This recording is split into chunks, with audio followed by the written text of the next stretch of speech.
Hello students, welcome to the Magnet Brains. मेरा नाम आशीष कपलेश। कैसे हैं आप सब लोग? बढ़िया हो, जोश में हो? सो यस, आज एक नया पार्ट शुरू करने जा रहे हैं। It's all about the work, power and energy. ठीक है, वेल क्या है ये सारी बातें, इसके बारे में हम चर्चा करेंगे। इसके बारे में कुछ थोड़ी बहुत बातें अपने जूनियर क्लास में जरूर पढ़ी होगी। जैसे वर्क क्या होता है, तुम्हें पता है कि नॉर्मली जब हम एक हमारे सराउंडिंग में बात करें तो वर्क इज एवरीथिंग जो हम कर सकते हैं। लाइक हम लोग क्या काम करते हैं, हमारा होमवर्क मिलता है हम लोगों को पढ़ाई करना, ये हमारे लिए वर्क होता है। लोगों के लिए काम, वर्क का मतलब क्या है कि वो ऑफिस जाते हैं, काम करते हैं। हमारे मम्मी के लिए जो वर्क है उनका मतलब ये होता है कि वो घर का काम करते हैं। और हर किसी के लिए वर्क डिफाइन किया गया है ना। ये तो अपनी डे टू डे लाइफ की बातें कर रहे हैं, लेकिन अगर हम जरा फिजिक्स में आ जाएं और साइंस के पॉइंट ऑफ व्यू से वर्क को डिफाइन करें, सो वर्क कुछ अलग ही है ना। वो क्या है, कैसे डिफाइन करते हैं, उस सब के बारे में आज हम चर्चा करेंगे। और साथ ही साथ डिफाइन करेंगे एनर्जी के बारे में भी। टाइप्स ऑफ एनर्जीज के बारे में तुम्हें पता ही है, अलग अलग फॉर्मेट में हमारे पास एनर्जीज अवेलेबल होती है। तो इतना ज्यादा वहां तक नहीं जाना है, क्योंकि हम मैकेनिक्स को डील कर रहे हैं, तो हमें सिर्फ मैकेनिकल एनर्जी से ही रिलेटेड चीजों को डील करना है जो मैकेनिक्स में काम आती हो। एंड फाइनली हम पावर से रिलेटेड भी कुछ बातें करेंगे। पावर क्या है, एफिशिएंसीज डिफाइन करेंगे चीजों के बारे में। तो ये कुछ बेसिक सी बातें हैं जो कवर करनी है आज के हमें सेशन में। तो चलो भाई शुरू करते हैं, ठीक है। और ध्यान रखना, जो भी फॉर्मूले आते हैं, जो इंपॉर्टेंट पॉइंट्स आते हैं, साथ साथ नोट करते हुए चलना, बिकॉज ये लास्ट मोमेंट पे जब आप रिवीजन करते हो तो बहुत ज्यादा बेनिफिशियल रहती है फिर। तो शुरू करते हैं पहले पार्ट से, जो हमारे पास आता है वर्क। जैसे कि मैंने कहा, हमारे डे टू डे लाइफ में अगर वर्क को डिफाइन करना है तो work is anything which we can do. It's like हमारा खेलना भी वर्क है, खाना खाना, होमवर्क करना, ठीक है, and whatever which you can do is the work. But physics में स्पेशली मैं डिफाइन जब करता हूं फिजिक्स को, तो work has a different meaning. Work का कुछ अलग ही मतलब हो जाता है फिजिक्स में ना। वो अलग मतलब क्या है उसके बारे में चर्चा करते हैं। फिजिक्स कहता है कि अगर किसी बॉडी के ऊपर आपने फोर्स लगाया है और अगर वो बॉडी फोर्स लगाने की वजह से डिस्प्लेस करती है, तो इस फोर्स ने बॉडी के ऊपर वर्क करा है। तो फिजिक्स में अगर आपको वर्क को डिफाइन करना है और जिसके ऊपर वर्क निकाल रहे हो, जो वर्क कर रहा है, वो अगर उस बॉडी को डिस्प्लेस करवा पाएगा तो ही वर्क डन डिफाइन होगा। यानी कि फिजिक्स में वर्क डिफाइन करने के लिए डिस्प्लेसमेंट जरूरी है। डिस्प्लेसमेंट नहीं है तो बॉडी का कोई भी वर्क नहीं होगा। जैसे कि मैं यहां पे पूछूं that what is the work done by the string, work done bye string, तो तुम क्या क्या चीजें कर सकते हो, आओ उसके बारे में चर्चा करते हैं। ये रस्सी कितना वर्क डन कर रही है, तो मैं देखूंगा कि ये रस्सी कितना फोर्स लगाती है, इस फोर्स की वजह से ये पॉइंट कितना आगे जाता है, यानी कि इसका डिस्प्लेसमेंट भी, तो फिर वर्क डन को डिफाइन किया जा सकता है। कैसे डिफाइन करते हैं, क्या फॉर्मूला होता है, तुम्हें पता है कि जब भी हम वर्क डन को डिफाइन करते हैं तो एक फॉर्मूला लिखते हैं फोर्स इंटू डिस्प्लेसमेंट का। पर हमारे जूनियर क्लासेस में फोर्स इंटू डिस्प्लेसमेंट चल जाता था, लेकिन यहां पे कहानी में थोड़ा सा ट्विस्ट लेके आएंगे। चलो मैं अगर यहां पे पूछूं work done will be equals to, क्या बोलोगे, 15 न्यूटन का डिस्प्लेसमेंट हुआ था इनटू 5 मीटर का 15 न्यूटन का फोर्स लगा था, 5 मीटर का डिस्प्लेसमेंट हुआ था, सो 250 जूल का यहां पे वर्क डन हो जाएगा। तो ये चीज तो डिफाइन कर दी। अच्छा, तुम जब वर्क डन डिफाइन कर रहे थे by this tension, by this string, तो तुम देखते हो कि इस स्ट्रिंग ने पॉइंट कहां पे फोर्स लगाया। तुम डिस्प्लेसमेंट किसका कंसीडर करोगे? तुम डिस्प्लेसमेंट कंसीडर करोगे इस पॉइंट का जो डिस्प्लेस कर रहा है, इस बॉक्स का नहीं, क्योंकि तुम्हें जो वर्क डन फाइंड करना है बाय द टेंशन फाइंड करना है, टेंशन की वजह से कितना वर्क डन हुआ। तो तुम्हें बेसिकली जो चेक करना है वो ये चेक करना है कि पॉइंट का डिस्प्लेसमेंट कितना होता है, उसका डिस्प्लेसमेंट मेंशन करो, फोर्स को साथ मल्टीप्लाई करो, तो आपको वर्क डन मिल जाता है। ये तो जानते थे, है ना, कुछ बड़ी बात नहीं थी इसमें, वर्क डन का फॉर्मूला ये जानते थे। So work done equals to force into displacement. ये कहानी तुमने बचपन में पढ़ी है, जब तुम 9th क्लास में पढ़ते थे, 10th में आए थे, तो ये सारी बातें तुमने तब कवर कर ली थी। जरा थोड़ा और बड़े हो जाते हैं, क्योंकि अब क्लास 11th में आ गए हो, तो क्लास 11th के लेवल की बातें करते हैं। यहीं पे अगर मैं तुमसे पूछूं वर्क के बारे में और बोलूं कि यार कि जो फोर्स हमने लगाया वो कुछ किसी एंगल पे लगा दे, ठीक है, तो अगर जो फोर्स हम लगा रहे हैं वो किसी एंगल पे लगा दें, तो फिर क्या होगा? तो फिर क्या होगा, मान लीजिए यहां पे थीटा एंगल पे आपने फोर्स लगा दिए, तो ये जो पॉइंट ऑफ एप्लीकेशन है इसका डिस्प्लेसमेंट मान लीजिए s हो गया, डिस्प्लेसमेंट मान लीजिए s है, मैं तुमसे पूछूं work done by this force कितना होगा, तो कैसे निकालोगे अब? तो ऐसे क्वेश्चंस को सॉल्व करने के लिए तुम्हें एक बात का ध्यान रखना पड़ेगा कि तुम्हें ये एक जो चीज चेक करनी है वो है कि कंपोनेंट्स क्या है। मतलब कि आपको हमेशा फोर्स का वही कंपोनेंट लेना है जो डिस्प्लेसमेंट के डायरेक्शन में हो। डिस्प्लेसमेंट का डायरेक्शन यही है, तो आपको फोर्स का वो कंपोनेंट लेना है जो डिस्प्लेसमेंट के डायरेक्शन में हो, या फिर आप डिस्प्लेसमेंट का वो कंपोनेंट लीजिए जो फोर्स के डायरेक्शन में हो। दोनों काम कर सकते हो। या तो आप फोर्स का वो कंपोनेंट ले लीजिए जो डिस्प्लेसमेंट के डायरेक्शन में है, या फिर डिस्प्लेसमेंट का वो कंपोनेंट ले लीजिए जो फोर्स के डायरेक्शन में है। तो फिर वर्क डन को डिफाइन करना F cos theta dot S. F cos theta dot S, cos theta बाहर निकाल दीजिए, it will B F dot S cos theta. अब F dot S cos theta को लिखते हैं F vector dot S vector. तो ये वर्क डन की कहानी हमें मिल जाती है वेक्टर फॉर्म में भी।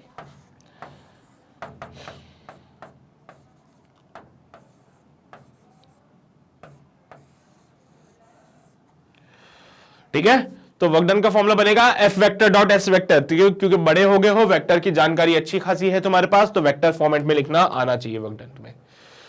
ठीक है, तो जब भी आप किसी बॉडी के ऊपर फोर्स लगाओगे सच दैट यहां पे फोर्स कुछ ऐसा लगाया कि वो डिस्प्लेसमेंट के साथ, डिस्प्लेसमेंट की डायरेक्शन के साथ थीटा एंगल बनाता है, तो work done by this force can be written as F vector dot S vector. तो F डॉट एस को लिखोगे FS cos theta. Theta angle होता है फोर्स और डिस्प्लेसमेंट के बीच में। ठीक है, वही बात होगी कि यहां पे भी अगर आप फोर्स लगाओगे जिसकी वजह से डिस्प्लेसमेंट हो जाए तो हाँ हम बोलेंगे वर्क डन होता है। फिजिक्स में एक बात बहुत अच्छे से ध्यान रखना कि वर्क डन तभी डिफाइन करोगे जब आप फोर्स लगाने के बाद डिस्प्लेसमेंट हो जाए।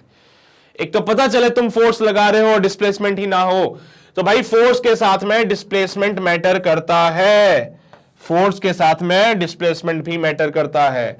अब यहां पे अगर डिस्प्लेसमेंट ही ना हो तो काहे का वर्क डन फिर, है ना? तो अगर डिस्प्लेसमेंट नहीं हुआ तो कोई वर्क डन नहीं होगा। सो लिख लेना if there is no displacement so there will be no work. कोई डिस्प्लेसमेंट नहीं होगा तो कोई वर्क डन भी नहीं होगा। ठीक है, तो अगर कोई बॉडी के ऊपर फोर्स लगा दे और उसका डिस्प्लेसमेंट हो तो ही आप बोलोगे कि हाँ भाई यहां पे वर्क डन है, अदरवाइज कोई वर्क डन नहीं है। ठीक है, तो ये नोट कर लेना, ये इंपॉर्टेंट है, काम की बातें हैं, आगे चल के काम आएगी अभी। ठीक है, बढ़े आगे पक्का? चलिए जी, सो आगे बढ़ते हैं, अगले पार्ट पे आ जाते हैं हम लोग। And let us see the part of this again. जैसे कि मैंने पहले भी डिफाइन कर दिया है, या तो तुम फोर्स का कंपोनेंट ले लीजिए या फिर डिस्प्लेसमेंट का कंपोनेंट ले लीजिए।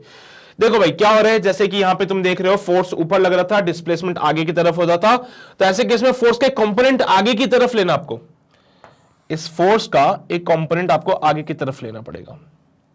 तो F था तो इसका एक कंपोनेंट यहां पे ले लीजिए F cos थीटा। तो डिस्प्लेसमेंट आपका ऑलरेडी आगे की तरफ हो रहा था, तो ये देखो ये चला जाता है, ये वाली कहानी समझे? तो वही सब जो मैं तुम्हें पहले बता चुका हूं वही सब यहां पे लिखा है। अब दो चीजें मैंने बोली थी, या तो तुम डिस्प्लेसमेंट का कंपोनेंट ले लो या फिर फोर्स का कंपोनेंट ले लो, वो तुम्हारी इच्छा शर्त है। या तो डिस्प्लेसमेंट का कंपोनेंट ले लीजिए या फिर फोर्स का कंपोनेंट ले लीजिए, तुम्हारी इच्छा श्रद्धा है, इसमें कोई रोक टोक वाली बातें नहीं थी। ठीक है, अब वो समझ में आया कि सर डिस्प्लेसमेंट का कंपोनेंट मतलब, देखो भाई क्या होता है, अगर तुम्हारे पास ये बॉडी है और तुमने इधर फोर्स लगाया तो बॉडी का डिस्प्लेसमेंट इधर होना चाहिए था, लेकिन सर फोर्स तो हमने यहां लगाया। वर्क डन में जब आप डिफाइन करते हो तो फोर्स इंटू डिस्प्लेसमेंट में क्या डिफाइन करते हो कि फोर्स और डिस्प्लेसमेंट सेम डायरेक्शन में होने चाहिए। तो यहां पे तो दो अलग अलग डायरेक्शन में है, तो या तो फोर्स का कंपोनेंट यहां ले लीजिए या फिर डिस्प्लेसमेंट का कंपोनेंट इधर की तरफ ले लीजिए। अगर डिस्प्लेसमेंट का कंपोनेंट यहां ले लिया तो it will B D cos theta. तो फिर कैसे लिखोगे, फोर्स इधर डी कॉस थीटा इधर, सो वर्क डन डिफाइन करोगे F into D cos theta. Cos theta बाहर निकाल के फेंक दो, F into D cos theta, ये हो जाएगा F vector dot D vector. समझिए ना बात को? हाँ, कोई रॉकेट साइंस नहीं है यहाँ पे, कोई रॉकेट साइंस नहीं है, सब बेसिक बेसिक सी बातें चल रही है, तो पता ही है तुम लोगों को, है ना? ठीक है, ओके। सो आगे बढ़ते हैं, वर्क के बारे में और बातें करते हैं। वर्क जो होता है वो तीन टाइप के वर्क हमारे पास होते हैं, एक होता है पॉजिटिव वर्क होता है, एक होता है नेगेटिव वर्क और एक होता है जीरो वर्क। उस पर आएंगे, थोड़ा चर्चा करेंगे, लेकिन उसके अलावा बेसिक सी बातें देख लो फटाफट से। F D cos theta, because यहां पे फोर्स और डिस्प्लेसमेंट का एंगल थीटा था, तो वर्क डन हो जाएगा एफ का कंपोनेंट एफ कॉस थीटा, तो यह हो जाएगा एफ डी कॉस थीटा। यहां पे देखो फोर्स इधर लग रहा है, डिस्प्लेसमेंट इधर हो रहा है, कंपोनेंट यहां पे थीटा वाला बनेगा, तो एफ कॉस थीटा इधर आ जाएगा, तो F D cos theta define कर दिया। यहां पे देखना ध्यान से, दोनों के बीच का एंगल 90 डिग्री बन रहा है, तो एफ कॉस 90 वाला कंपोनेंट आएगा यहां पे आएगा एफ कॉस 90, और एफ कॉस 90 कितना होता है 0, तो यहां पे वर्क डन कितना हो जाएगा 0 हो जाएगा। तो ध्यान से समझना इस बात को कि अगर आपने बॉडी को ऐसे हॉरिजॉन्टली वर्टिकली ऐसे उठाया है और हॉरिजॉन्टली ऐसे चल रहे हो, क्या अगर बॉडी को आपने ऐसे वर्टिकली ऊपर उठाने की कोशिश करी, ऐसे बॉडी को उठाया और ऐसे हॉरिजॉन्टली चल रहे हो, तो उस केस में जो वर्क डन होगा वो 0 हो जाएगा।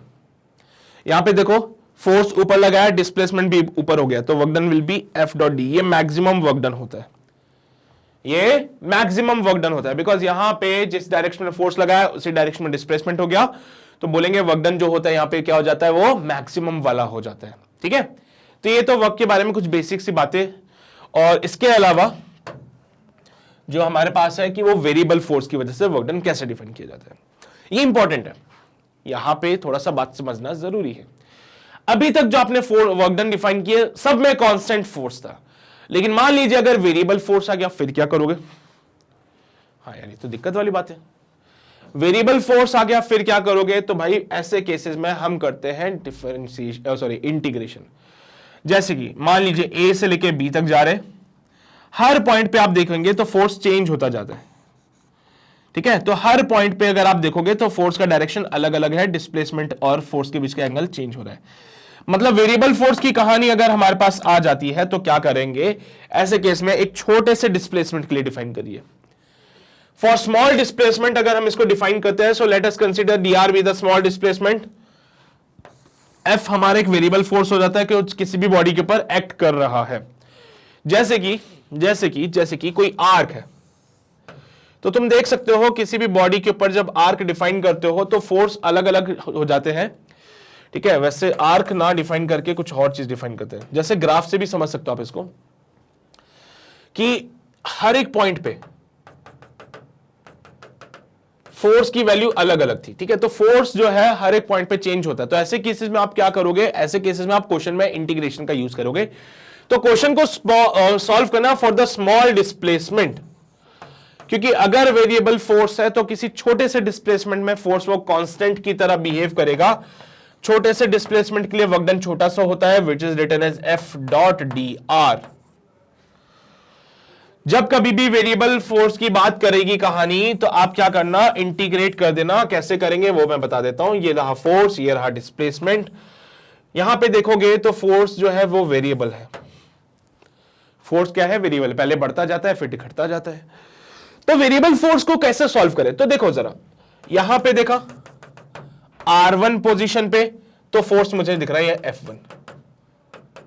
यहां पे देखूंगा R2 पोजीशन पे तो मैंने देखा यार फोर्स मुझे F2 दिख रहा है। मतलब दो अलग अलग पोजीशन पे अलग अलग फोर्स दिख रहा है। यानी कि वर्क डन का जो फॉर्मूला FS cos थीटा वाला था, FR cos थीटा, ये तो नहीं लगा सकते हैं क्योंकि यहां पे फोर्स चेंज होता जा रहा है।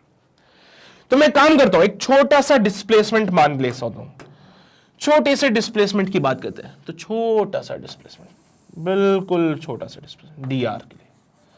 इस छोटे से डिस्प्लेसमेंट के लिए जो फोर्स की वैल्यू होगी तुम देख सकते हो छोटी सी होगी, यहां पे ऑलमोस्ट कांस्टेंट वैल्यू दे देगा। एक छोटा सा डिस्प्लेसमेंट डिफाइन करते हैं, छोटे से डिस्प्लेसमेंट के लिए फोर्स का वैल्यू ऑलमोस्ट कांस्टेंट होगा। सो हम बोलते हैं फॉर स्मॉल डिस्प्लेसमेंट,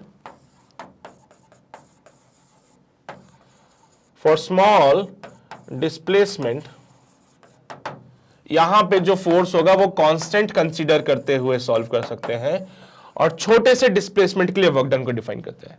अगर इस छोटे से डिस्प्लेसमेंट के लिए वर्क डन डिफाइन करोगे तो एक छोटा सा वर्क डन आएगा dw, which is written as f dot dr।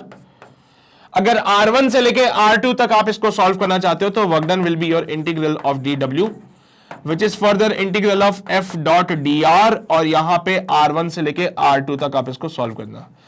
Graph क्योंकि फोर्स और आर के बीच में बन रहा है, तो जैसे जैसे आर बढ़ता जाएगा फोर्स की वैल्यू चेंज होती जाएगी। तो बेसिकली जो फोर्स है हमारा वो फंक्शन ऑफ आर है, जो फोर्स है हमारा वो फंक्शन ऑफ आर है। तो अगर यहां पे force is a function of R, यानी कि जैसे फोर्स और आर के बीच में कोई रिलेशन होगा, फोर्स हमारा आर का फंक्शन है, तो अगर फोर्स आर का फंक्शन है तो इसका इंटीग्रेट करना R1 से लेकर R2 तक, फिर इसको आप सॉल्व कर लेना। समझे बात को? इंटीग्रेट कर दोगे R1 से लेकर R2 तक और इसको सॉल्व कर दोगे तो तुम्हारा काम आसान हो जाएगा। तो जब कभी भी आपके पास वेरिएबल फोर्स आ जाए, जब कभी भी आपके पास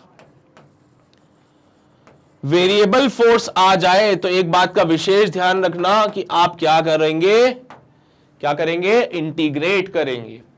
जब कभी भी वेरिएबल फोर्स आएगा तो एक बात का ध्यान रखना कि आप इसको इंटीग्रेट कीजिए, फिर इसको सॉल्व कर लीजिए। ध्यान रहेगी बातें? ध्यान रहेगी ना? तो इसको नोट कर लो, ये इंपॉर्टेंट है, इसको नोट कर लो। वेरिएबल फोर्स अगर आता है तो वर्क डन डिफाइन करते हैं इंटीग्रल से। कांस्टेंट फोर्स आता है तो हमारा वही फॉर्मूला FR cos थीटा चलता रहता था, उसमें तो कोई दिक्कत वाली बात थी ही नहीं। ठीक है, चलिए भाई बढ़े आगे। ओके, तो आगे बढ़ते हैं हम लोग, वर्क डन के बारे में थोड़ी और चर्चा करते हैं। ये तो हमारे पास वेरिएबल फोर्स की वजह से वर्क डन आ गया इंटीग्रेट करके। इसके अलावा जो हमारे पास होता है वो होता है नेचर ऑफ द वर्क। जैसा कि मैंने कहा था 3 टाइप के वर्क मिलेंगे, पॉजिटिव वर्क, नेगेटिव वर्क और एक जीरो वर्क। क्या है पॉजिटिव वर्क, क्या है नेगेटिव वर्क और क्या है जीरो वर्क, आओ चर्चा करते हैं। अगर आपने किसी बॉडी के ऊपर फोर्स लगा दिया और बॉडी ने डिस्प्लेसमेंट कर दिया, समझा? अगर आपका अप्लाइड फोर्स, अगर आपका अप्लाइड फोर्स बॉडी को डिस्प्लेसमेंट कराने में हेल्प करता है, अगर आपका अप्लाइड फोर्स बॉडी को डिस्प्लेसमेंट कराने में हेल्प करता है, तो जो वर्क डन होगा वो पॉजिटिव होगा। और कैसे समझे? फॉर्मूले से देखो तो वर्क डन का फॉर्मूला बनता है Fs cos थीटा। यहां पे थीटा जो है वो लेस देन 90 डिग्री है और थीटा की वैल्यू अगर 90 डिग्री से कम है तो cos थीटा पॉजिटिव होता है। cos थीटा पॉजिटिव यानी कि work done will B positive. ठीक है, तो पॉजिटिव वर्क की कहानी क्या बोलती है? पॉजिटिव वर्क बोलता है कि भाई अगर कभी भी तुमने बॉडी के ऊपर फोर्स लगाया और उस फोर्स की वजह से बॉडी का डिस्प्लेसमेंट होने लगा, तो जो वर्क डन हुआ वो पॉजिटिव होता है। और एग्जांपल के तौर पे समझें तो आपने बॉडी के ऊपर फोर्स लगाया, बॉडी और फोर्स और डिस्प्लेसमेंट के बीच का एंगल थीटा था। फोर्स और डिस्प्लेसमेंट के बीच का एंगल क्या था? थीटा था। तो theta is less than 90 degree और लेस देन 90 डिग्री पे कॉस हमेशा पॉजिटिव वैल्यू देता है, इसलिए वर्क डन भी पॉजिटिव हो गया। दोनों तरीके से समझिए। थीटा अगर 90 डिग्री से कम है तो वर्क डन पॉजिटिव है। इसका पॉजिटिव वर्क डन का मतलब क्या है?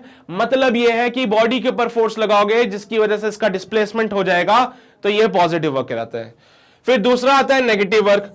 नेगेटिव वर्क की कहानी क्या बोलती है? नेगेटिव वर्क तुमसे बोलेगा कि अगर आपने किसी बॉडी के ऊपर फोर्स लगाया जिसकी वजह से बॉडी का डिस्प्लेसमेंट रुकने लगा, आपने बॉडी के ऊपर फोर्स कुछ इस टाइप से लगा दिया कि वो बॉडी के मोशन को अपोज करने लगा, ये डिस्प्लेसमेंट हो रहा था। मान लीजिए आपने फोर्स ऐसे लगा दिया, मान लीजिए आपने फोर्स ऐसे लगा दिया, वो डिस्प्लेसमेंट हो रहा था। तो अब ऐसे केसेस में क्या होगा? फोर्स का एक कंपोनेंट बनेगा यहां पे, मान लीजिए this angle is theta dash, so ये बन जाएगा F cos थीटा डैश। ठीक है, या फिर एक काम करते हैं,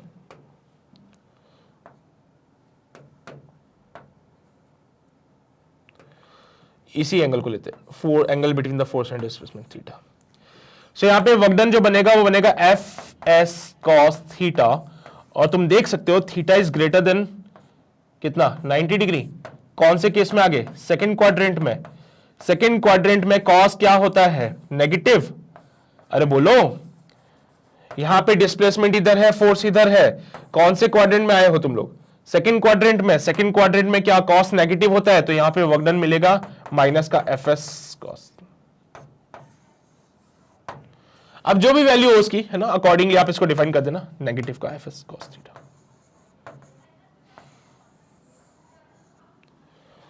तो सेकंड क्वाड्रेंट में आते ही सेकंड क्वाड्रेंट में थीटा आया, क्योंकि थीटा का वैल्यू 90 डिग्री से बड़ा है लेकिन 180 डिग्री से छोटा है।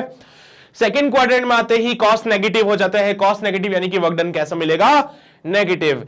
नेगेटिव वर्क डन का मतलब क्या होता है कि अगर आपने बॉडी के ऊपर फोर्स लगाया जिसकी वजह से बॉडी का डिस्प्लेसमेंट रुक गया, तो ये जो वर्क डन आपने लगाया वो कैसा है? नेगेटिव वर्क डन है। ठीक है, एक वर्क डन वो था जिसमें आपने बॉडी के ऊपर फोर्स लगाया, उसने मोशन प्रोवाइड किया है मोशन, तो पॉजिटिव है, थीटा का वैल्यू लेस देन 90 था। सेकंड केस में आपने बॉडी के ऊपर फोर्स ऐसे लगाया कि थीटा का वैल्यू 90 डिग्री से बड़ा हो गया, 90 डिग्री से बड़ा होते ही सेकंड क्वाड्रेंट चला गया और यहां पे कॉस नेगेटिव होता है। आपको जो आंसर मिलेगा it will be a negative answer. इसका मतलब यह होता है कि बॉडी के ऊपर अगर मैंने फोर्स लगाया और बॉडी ने उसको डिस्प्लेसमेंट को अपोज कर दिया, तो ये नेगेटिव वर्क हो जाता है। जैसे ब्रेक लगाते हो किसी गाड़ी में, चलती हुई गाड़ी में अगर आप ब्रेक लगा दोगे तो गाड़ी का डिस्प्लेसमेंट आगे है, ब्रेक पीछे की तरफ फोर्स लगा रहे हैं उसके ऊपर, तो यहां पे ब्रेक्स की वजह से जो वर्क डन होता है वो नेगेटिव वर्क डन होगा।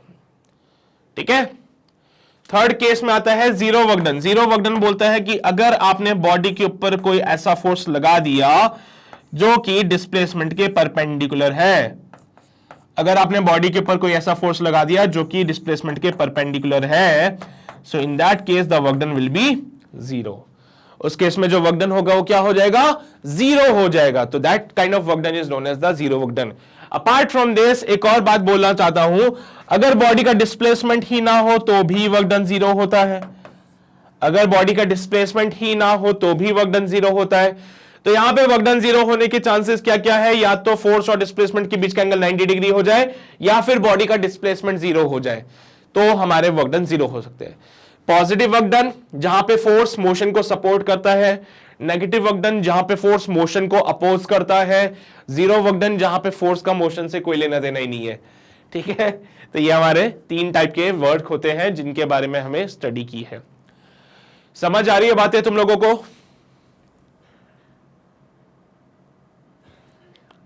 समझ आ गया? नोट कर लिया तुम लोगों ने? बढ़े आगे? आ जाओ जी, आगे बढ़ते हैं। पॉजिटिव वर्क थीटा 90 डिग्री से कम होता है। पॉजिटिव वर्क थीटा 90 डिग्री से कम होता है। पॉजिटिव वर्क क्या बताएगा कि एक्सटर्नल फोर्स फेवर यानी कि सपोर्ट करता है मोशन को। पॉजिटिव वर्क क्या आपको सिग्निफाई करता है कि जो अप्लाइड फोर्स है वो फेवर यानी कि सपोर्ट करता है मोशन को। उसके अलावा एग्जाम्पल में देखोगे, body falls freely, the work done by the gravitational force. एक बॉडी अगर फ्री फॉल करती है, अगर एक बॉडी नीचे की तरफ गिर रही है, तो फोर्स ऑफ ग्रेविटी इसको क्या करिए? सपोर्ट करिए। इस एप्पल का डिस्प्लेसमेंट नीचे की तरफ है, एप्पल का डिस्प्लेसमेंट नीचे है, mg भी नीचे लग रहा है, तो work done by the force of gravity is positive because वो मोशन को सपोर्ट कर रहा है। इसी केस में अगर मैं तुमसे बोलूं कि यार ये रहा वो एप्पल और ये नीचे की तरफ गिर रहा है, ठीक है, तो इसका डिस्प्लेसमेंट नीचे हो रहा है, मैं बोलूं work done by air friction, मैं पूछूं work done by air friction क्या होगा? अगर मैं पूछूं work done by the air friction तो कितना होगा? वो बॉडी का डिस्प्लेसमेंट अगर नीचे है, बॉडी का डिस्प्लेसमेंट अगर नीचे है, तो इस पे लगने वाला एयर रेजिस्टेंस या फिर एयर फ्रिक्शन ऊपर की तरफ होगा। ये आपका एयर फ्रिक्शन हो गया। अगर एयर फ्रिक्शन बॉडी के मोशन को सपोर्ट करता है तो वो पॉजिटिव वर्क करेगा, अगर वो बॉडी के मोशन को अपोज करता है तो वो क्या करेगा? नेगेटिव करेगा। तो work done by air friction negative होता है। Work done by air friction negative होता है। Work done by the gravity positive होता है बिकॉज मोशन को सपोर्ट कर रहे हैं। स्प्रिंग ब्लॉक सिस्टम में देखो, जैसे ही यहां पे हम देखेंगे तो स्प्रिंग को स्ट्रेच करते हो, तो जो स्ट्रेचिंग फोर्स होता है वो और बॉक्स का डिस्प्लेसमेंट, आपने इस बॉक्स को पकड़ के नीचे की तरफ फोर्स लगा दिया, बॉक्स का डिस्प्लेसमेंट नीचे की तरफ हुआ, तो work done by the stretching force positive होता है। इस केस में स्प्रिंग फोर्स ऊपर की तरफ लग जाता है, याद है ना तुम लोगों को? स्प्रिंग फोर्स तो हमेशा क्या होगा? हम चाहते हैं बॉडी का डिस्प्लेसमेंट इधर हो, हमने फोर्स इधर लगाया, बॉक्स का डिस्प्लेसमेंट इधर हुआ, स्प्रिंग फोर्स ऊपर लग गया, तो मैं लिखूंगा work done bye spring force is कैसा होगा? स्प्रिंग फोर्स की वजह से नेगेटिव। क्यों? क्योंकि जब भी हम किसी स्प्रिंग की बात करते हैं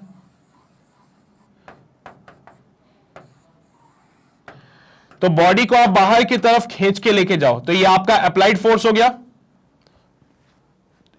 जिसकी वजह से डिस्प्लेसमेंट बाहर की तरफ ही आएगा। लेकिन स्प्रिंग फोर्स बोलता है हम तो अंदर की तरफ फोर्स लगाएंगे भाई।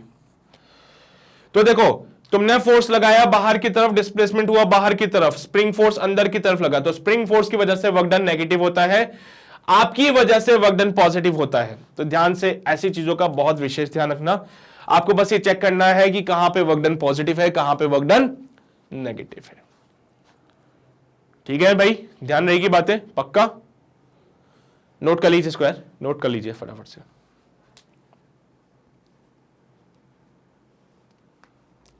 बढ़े आगे, आ जाओ आगे बढ़ते हैं, बात करते हैं नेगेटिव वर्क की। तो नेगेटिव वर्क में थीटा जो है वो ग्रेटर देन 90 डिग्री हो जाते हैं और 180 डिग्री से छोटा रहेगा। उस केस में नेगेटिव वर्क हमें जो बताता है वो ये बोलता है कि भाई साहब, जो भी आपने फोर्स लगाया है वो डायरेक्शन ऑफ मोशन को अपोज करता है। Force is such that it opposes the motion of the body. The applied force is such that it opposes the motion of the body. जो अप्लाइड फोर्स है वो कुछ इस प्रकार से होगा कि वो बॉडी के मोशन को क्या करे, अपोज कर रहे, वो क्या करे, बॉडी के मोशन को अपोज करे। ध्यान रहेगी नहीं बातें, तो सिंपल ही हलवा है। इसके एग्जांपल में देखते हैं, वैसे तो एग्जांपल मैं बता चुका हूं बट फिर भी चलिए कोई बात नहीं। एयर फ्रिक्शन तुम्हें पता चल गया है। एयर फ्रिक्शन क्या करता है हमेशा, अरे चलती हुई गाड़ी में गाड़ी का मोशन आगे की तरफ होता है, हवा पीछे की तरफ जा रही है, गाड़ी का मोशन आगे हो रहा है, तो ये डायरेक्शन ऑफ मोशन होता है।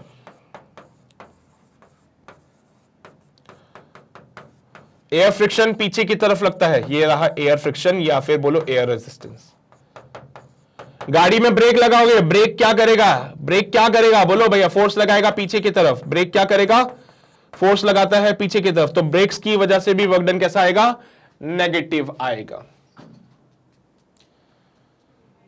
एयर फ्रिक्शन जो होता है वो क्या करेगा, अपोज करेगा मोशन ऑफ द बॉडी को। तो यहां पे एयर फ्रिक्शन इस केस में क्या है, नेगेटिव वर्क करेगा, ब्रेक्स नेगेटिव वर्क करेंगे। फ्रिक्शन की बात कर लेते हैं, आ जाओ।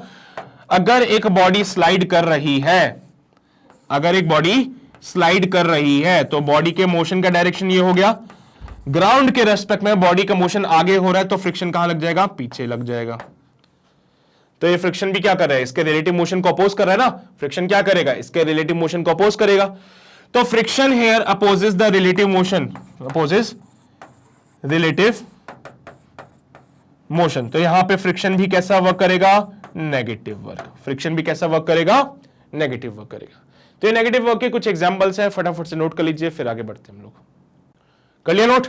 अब आगे आता है हमारा जीरो वर्क डन। ठीक है, तो जीरो वर्क डन की कहानी भी देख लो फटाफट से। क्या बोलते हैं कि अगर किसी बॉडी के ऊपर आपने फोर्स ऐसे लगा दिया कि वो डिस्प्लेसमेंट के परपेंडिकुलर हो जाए, इन that case the work done will be zero.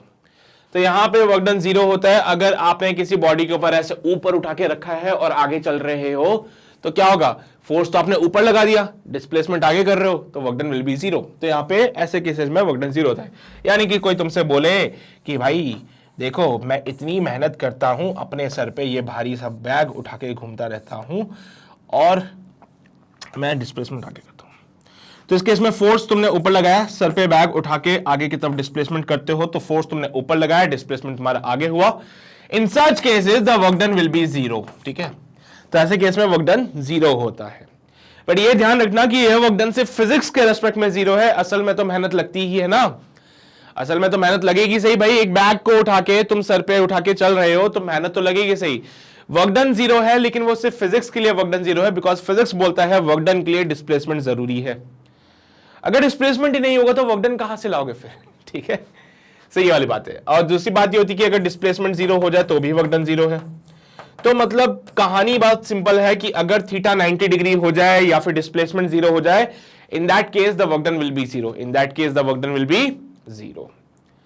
तो ये है भाई कहानी तुम्हारी जीरो वर्क डन की, नोट कर लीजिए, फिर हम आगे बढ़ते हैं, अगले पार्ट पे आते हैं। हो गया, चलो भाई एग्जांपल देख लेते हैं इसके फटाफट से। एग्जाम्पल देख लेते हैं, body moving with uniform velocity. बिल्कुल सही बात है, अगर बॉडी यूनिफॉर्म वेलोसिटी से मूव करेगी तो एक्सेलरेशन जीरो होगा, विच फर्दर मींस कि फोर्स जीरो हो जाएगा। तो अगर फोर्स जीरो तो भी work done zero. Pushing a wall, अगर आप किसी दीवार को धक्का मारते हो तो क्या डिस्प्लेसमेंट होगा? नहीं, तो work done will be zero. Satellite moving around the sun या फिर अर्थ, अगर कोई सैटेलाइट सन या फिर अर्थ के चारों तरफ मूव कर रहा है तो क्या उसका भी वर्क डन होगा? अभी तुम्हें बताया जाएगा इसके बारे में। तो तुम्हें याद होगा जब सर्कुलर मोशन पढ़ा था तो सर्कुलर मोशन में क्या बोला गया था कि भाई जब भी कोई पार्टिकल सर्कुलर पाथ फॉलो करता है उसके ऊपर एक फोर्स लगता है जिसको बोलते थे सेंट्रीपिटल फोर्स।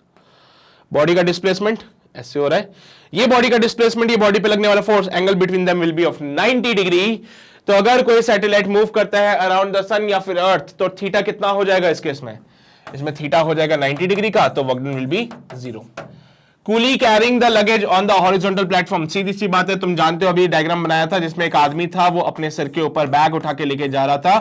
तो भाई साहब अगर वो अपने सिर के ऊपर बैग उठा के लेके जाएगा तो उस केस में उसका वर्क डन भी जीरो हो जाएगा, उस केस में उसका वर्क डन जीरो हो जाता है।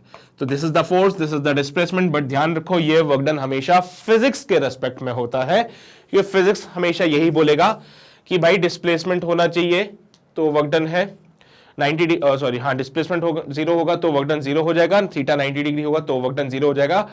एक्चुअल में जब हम रियल लाइफ में देखते हैं, मतलब जब हम अपने सराउंडिंग में देखते हैं तो बेचारे की मेहनत है कुछ, तो इसको ये नहीं बोल सकते हो कि इसका वर्क डन जीरो है, इसकी मेहनत है, ठीक है। तो ये चीज डिफाइन करके रखो यहाँ पे। तो ये कुछ बेसिक से एग्जांपल्स थे for the zero work done. उम्मीद करता हूं समझ आई होगी कहानी तुम लोगों को, तो फटाफट से नोट कर लीजिए इसको, फिर हम आगे बढ़ते हैं, अगले पार्ट पे आते हैं जहां पे हम एनर्जी के बारे में डिस्कस करेंगे। हो गया, बढ़े आगे, ओके। सो आगे बढ़ते हैं, let us talk about the energy. So energy क्या होती है तुम्हें पता है, काइनेटिक एनर्जी होती है सर हमारे पास। देखो थोड़ा सा विस्तार में समझाता हूं तुम्हें इसके बारे में। एनर्जी को जब हम डिफाइन करते हैं तो हम जानते हैं एनर्जी क्या है, capacity to do work.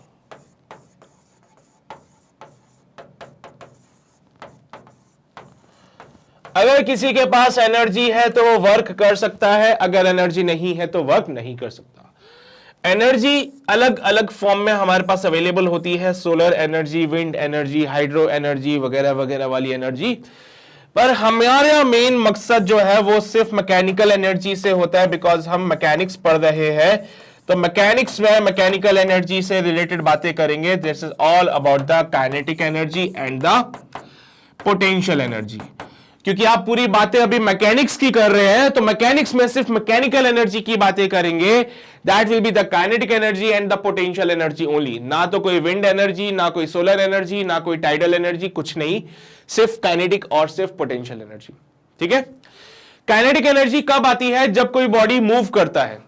Kinetic energy तब आती है जब कोई बॉडी मोशन करता है। सपोज करो ये कोई गाड़ी है तुम्हारे पास में और ये गाड़ी अगर मोशन कर रही है तो इस गाड़ी के पास में बिकॉज ऑफ द वेलोसिटी एक एनर्जी आती है written as the kinetic energy which is half mv²।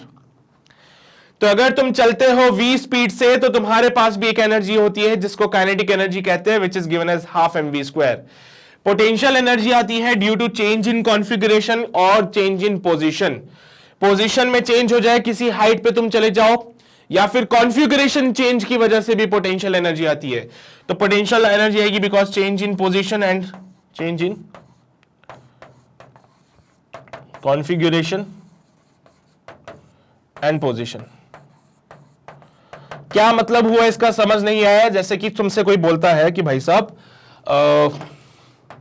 तुम्हारी मम्मी बोलती है कि भाई ये कपड़े की बाल्टी है, इसको जरा छत पे रख के आ जाओ, सुखा के भी आ जाना साथ में। तो तुम लोग क्या करते हो, ये बाल्टी उठाते हो और छत पे चले जाते हो।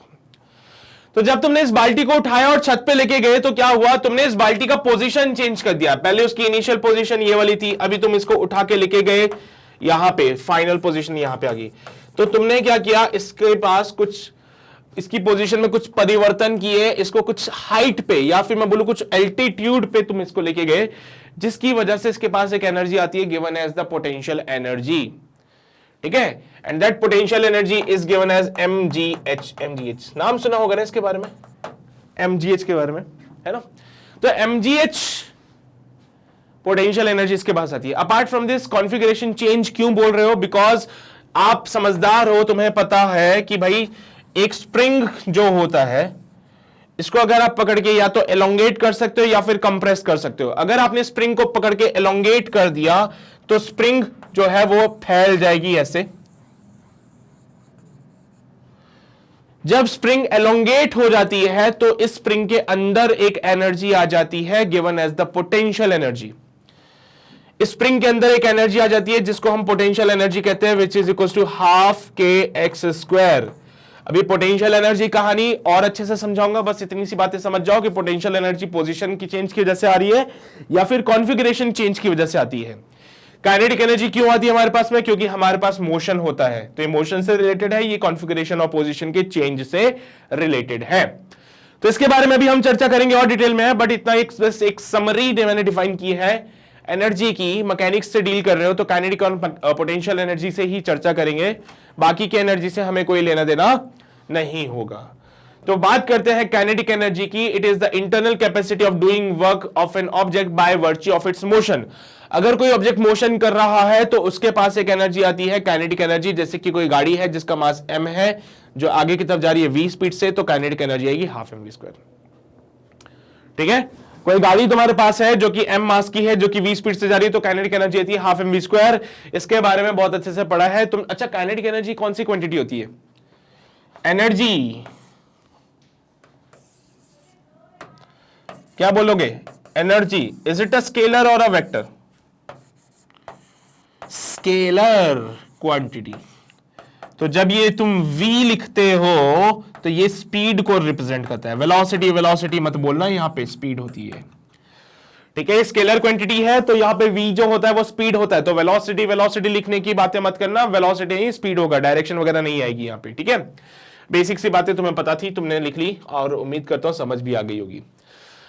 Apart from this kinetic energy हमारे पास कुछ और भी बातें हैं जिसे हमें करना है, वो है work energy theorem. Most important question बनने की संभावना यहां से है। जब मैं बात करता हूं वर्क एनर्जी थ्योरम की, तो हमसे कहा गया कि भाई जो भी तुम वर्क कर रहे हो किसी बॉडी के ऊपर, वो टोटली उसके अंदर कन्वर्ट हो जाती है इन द फॉर्म ऑफ एनर्जी। देखो, किसी भी बॉडी के पास एनर्जी क्यों आती है? क्योंकि उसके कुछ काम किया जाता है। जैसे कि एक बॉक्स ले लीजिए, मैंने बोला कि सर ये बॉक्स अभी रेस्ट पे है, कुछ भी नहीं, ग्राउंड पे पड़ा है बेचारा।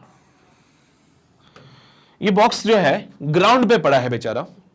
कुछ टाइम के बाद मैंने देखा कि सर इसके पास वेलोसिटी आ गई, इसके पास स्पीड है आगे की तरफ, ये बॉक्स मूव कर रहा है, m मास का ये बॉक्स मूव कर रहा है, मतलब इसके पास काइनेटिक एनर्जी आ गई। बट जरा दिमाग लगा के सोचो, इसके पास काइनेटिक एनर्जी कैसे आ सकती है? इसके पास काइनेटिक एनर्जी कैसे आ सकती है? जो बॉडी रेस्ट पे थी पहले, जो बॉडी पहले रेस्ट पे थी, एकदम से चलना कैसे शुरू हो गई? हां, जो बॉडी रेस्ट पे थी वो चलना कैसे शुरू हो गई? उसके पास एकदम से काइनेटिक एनर्जी कैसे आ गई? तो हमने बोला कि भाई साहब इसके ऊपर तुमने कुछ लगाया, फोर्स। फोर्स लगाने से तुमने करवाया कुछ डिस्प्लेसमेंट,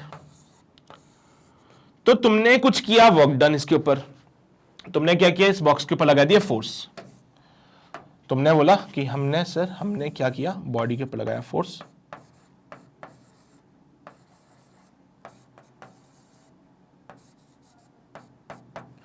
हमने बॉडी के ऊपर F फोर्स लगा दिया, जिसकी वजह से बॉडी आगे मूव करने लगी, उसके पास कुछ वेलोसिटी आ गई। और जब मैंने फोर्स F लगाया तो बॉडी ने कुछ डिस्प्लेसमेंट किया, यानी कि मैंने इस बॉडी के ऊपर कुछ वर्क किया है।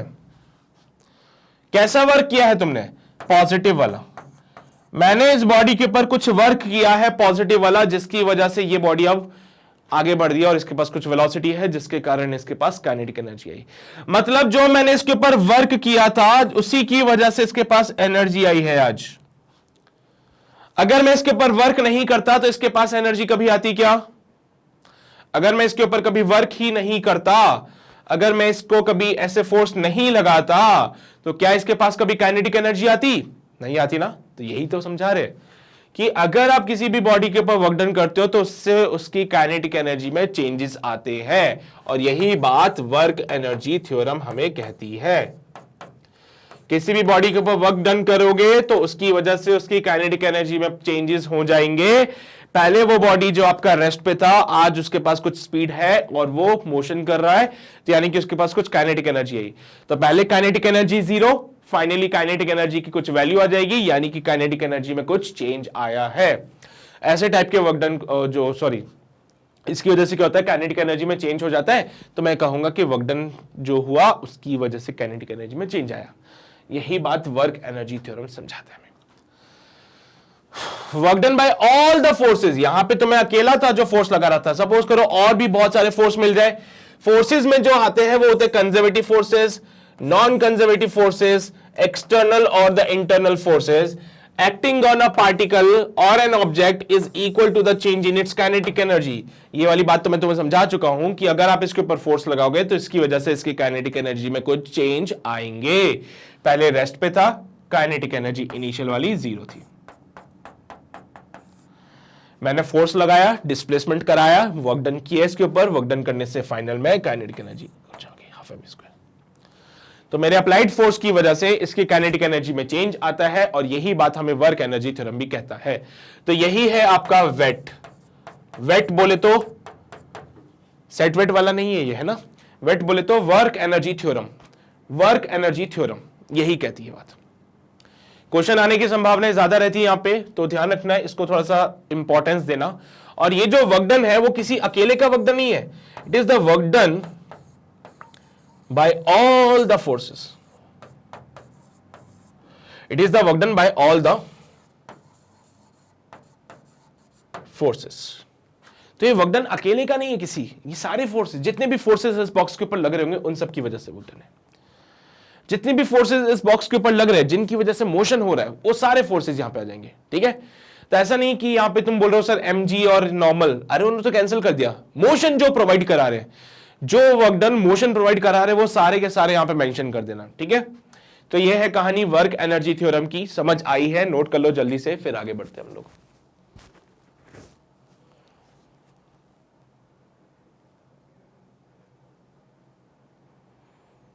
कर लिया नोट, बढ़े आगे। ओके, सो आगे बढ़ते हैं हम लोग, अगले पार्ट पे आ जाते हैं जो कि हमें बताता है पोटेंशियल एनर्जी के बारे में। तो जैसे कि मैंने तुमसे पहले भी कहा था, पोटेंशियल एनर्जी क्यों आता है, या तो कॉन्फ़िगरेशन चेंज होगा या फिर आप किसी हाइट पे होंगे। तो सो पोटेंशियल एनर्जी आती है, it is the energy possessed by body by virtue of its position और द कॉन्फ़िगरेशन। या तो पोजीशन की वजह से एनर्जी आएगी या फिर कॉन्फ़िगरेशन में चेंज की वजह से जो एनर्जी आती है, that's called the potential energy. ठीक है, चलिए भाई, जैसे कि स्प्रिंग के केस में मैं तुम्हें पहले भी बता चुका हूं, एक स्प्रिंग है, तुम्हें दिख रही होगी, स्प्रिंग को पकड़ के खींच दो। आपने स्प्रिंग को पकड़ के एलोंगेट कर दिया, अब एलोंगेट करने के बाद तुम देखोगे स्प्रिंग वापस आ जाती है।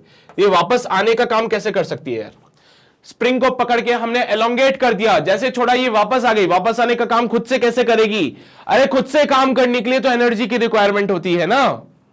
तो जब आप एक स्प्रिंग को पकड़ के एलोंगेट कर दोगे और जैसे छोड़ोगे वो अपने ओरिजिनल पोजीशन पे खुद आ जाती है। स्प्रिंग खुद कैसे आएगी सर, खुद अपनी इनिशियल पोजीशन पे कैसे आ सकती है, खुद से वर्क करने के लिए तो एनर्जी की रिक्वायरमेंट है। यही समझा रहे हैं कि जब आप स्प्रिंग को एलोंगेट करोगे इसके अंदर एक एनर्जी स्टोर हो जाएगी जिसको कि पोटेंशियल एनर्जी कहा जाता है। तो किसी भी स्प्रिंग को अगर आपने पकड़ के एलोंगेट कर दिया तो इसके अंदर एक एनर्जी स्टोर हो जाती है जिसको बोलते हैं पोटेंशियल एनर्जी। और अच्छे से बोलो तो spring potential energy, spring potential energy. इस एनर्जी की वजह से जैसे ही आप इसको छोड़ोगे ये वापस अपनी इनिशियल पोजीशन पे आ जाएगा। खुद से अपने इनिशियल पोजीशन पे आना, खुद से अपनी इनिशियल पोजीशन पे आना, ये किसी नॉन लिविंग ऑब्जेक्ट की बस की बात नहीं है। मतलब देखा जाए तो एक स्प्रिंग को कैसे पता चलेगा कि मुझे खुद अपनी पोजीशन पे आना है ना। तो एक स्प्रिंग जो है, जब आप उसको पकड़ के ऐसे एलोंगेट कर देते हैं, जब स्प्रिंग को पकड़ के आपने ऐसे एलोंगेट कर दिया और जैसे आपने छोड़ा ये वापस अपनी इनिशियल पोजीशन पे आ जाती है। तो ये खुद ही इसने वर्क किया जिससे कि वो अपनी इनिशियल पोजीशन पे आई। तो ये स्प्रिंग के पास ऐसा क्या है जिससे कि उसने खुद ही वर्क कर लिया, किसी और की जरूरत नहीं पड़ी इसको इसके इनिशियल पोजीशन तक लाने में। ये इसका नेचुरल लेंथ कहलाता है, ठीक है, इसको बोलते हैं हम नेचुरल लेंथ। तो मैं बस यही पूछना चाहता हूं कि वो कौन है जो इस स्प्रिंग को इसके नेचुरल लेंथ में लेके आता है। वो सर वो खुद स्प्रिंग ही है जो अपने आप को नेचुरल लेंथ में लेके आ जाती है। और ये स्प्रिंग अपने आप को अपने नेचुरल लेंथ में कैसे लाती है, क्योंकि इसके पास होती है एक पोटेंशियल एनर्जी जिसकी वजह से वो खुद पे ही वर्क करके वापस लेती है। अब जैसे तुमसे पूछे कि भाई तुम्हें क्या करना है, यहां पे ये सीढ़ियां चढ़नी है और यहां पे ना इधर एलिवेटर भी लगा रखा है, तो तुम किससे जाओगे? तुम किससे जाओगे? यहां पे एक एलिवेटर भी लगा दिया है और सीढ़ियां भी है, तो ये तुमसे बोले कि भाई ऊपर जाना है, तो तुम किससे जाओगे? एलिवेटर से जाओगे या सीढ़ियों से जाओगे? सर मैं तो सीढ़ियों से जाऊंगा। तुम्हारे पास बहुत एनर्जी है ना। ध्यान से सुनो, दो चीजें, एक वो होता है जो तुम्हें ऊपर लेके जाता है, एक वो है जो तुम्हें ऊपर लेके जाता है, और एक वो है जो खुद से ऊपर जाता है। बताओ किसके पास एनर्जी है? इसके पास एनर्जी होगी ना, तभी तो खुद से वो वर्क कर पाएगा ऊपर तक जाने का। इसके पास एनर्जी होगी तभी तो वो ऊपर जाने की हिम्मत कर पाएगा। इसके पास कोई एनर्जी ही नहीं थी, बेचारा थका हारा था। अभी मैं डे टू डे लाइफ के एग्जांपल से कंसीडर करते हुए, बेचारा थका हारा है, उसके पास कुछ है ही नहीं, बोलता है यार सर मैं सीढ़ियां नहीं चढ़ सकता, मैं लिफ्ट से जा रहा हूं ऊपर। तो इसको ऊपर लेके गया है ना, ये लिफ्ट इसको ऊपर लेके गई, यानी कि इसको ऊपर लेके ले जाया गया, ठीक है। लेकिन यहां पे भी यही चीज हो रही है। स्प्रिंग को एक बार एलोंगेट कर दिया, अब स्प्रिंग को बोला भाई अपनी पोजीशन पे वापस आ जाओ, तो स्प्रिंग ने बोला नहीं नहीं, मुझे अपनी पोजीशन पे खुद से नहीं जाया जा सकता है, तुम लेके जाओ। ऐसा बोलती क्या? नहीं बोलती ना। तुमने स्प्रिंग को एलोंगेट किया, फिर तुमने छोड़ दिया। कोई आया क्या स्प्रिंग को उसके नेचुरल लेंथ तक ले जाने के लिए? कोई नहीं आया। वो स्प्रिंग खुद ब खुद अपनी नेचुरल पोजीशन पे आ गई, यानी कि स्प्रिंग के पास एक एनर्जी है जिसकी वजह से उसने वर्क किया है। That energy is known as the spring potential energy. ये एनर्जी इसके पास तब आती है जब आप इसके कॉन्फ़िगरेशन को चेंज कर देते हो। स्प्रिंग के कॉन्फ़िगरेशन चेंज की वजह से इसके पास एक एनर्जी आती है, that's called the spring potential energy. वही बात है, अगर तुम्हारे पास एनर्जी है तो ही तुम काम कर सकते हो, अगर एनर्जी नहीं है तो तुम काम नहीं कर पाओगे, ठीक है। वैसे ही बात इसकी है कि अगर अगर अगर अगर इसके पास, स्प्रिंग के पास एनर्जी है तो ही वो अपनी नेचुरल पोजीशन पे आ सकती है। अगर इसके पास एनर्जी नहीं होती तो अपने नेचुरल पोजीशन पे नहीं आती। फिर दूसरी बात आती है ग्रेविटेशनल पोटेंशियल एनर्जी की। ये कब आएगी? जब आपके पास हाइट आती है। ग्रेविटेशनल पोटेंशियल एनर्जी तब आती है जब आपके पास हाइट आती है, यानी कि ये कोई बॉडी है, अगर आपने इसको ग्राउंड पे रखा है तो इसके पास कुछ भी नहीं है, ठीक है। अगर आपने इसको ग्राउंड पे रखा है तो इसके पास कुछ नहीं है। लेकिन अगर कोई बोले कि भाई इसको उठा के ले जाओ और यहां रख दो, तो अब ये कुछ हाइट पे आ चुकी है, तो यहां पे इसके पास आता है एक ग्रेविटेशनल पोटेंशियल एनर्जी। इसको क्या बोलोगे? Gravitational potential energy. अच्छा एक बात बताऊं तुम्हें, पोटेंशियल एनर्जी की सबसे अच्छी बात पता है क्या है? ये पोटेंशियल एनर्जी स्टोर हो जाती है।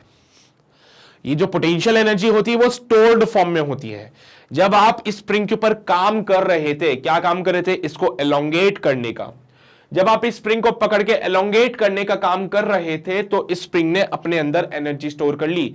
वो एनर्जी कहां से मिली? जो आपने वर्क किया उससे। क्या समझे? स्प्रिंग को पकड़ के हमने यहां से इसे पुल करा, तो जब मैं स्प्रिंग को पुल करता हूं तो मैं इसके ऊपर कुछ वर्क करता हूं।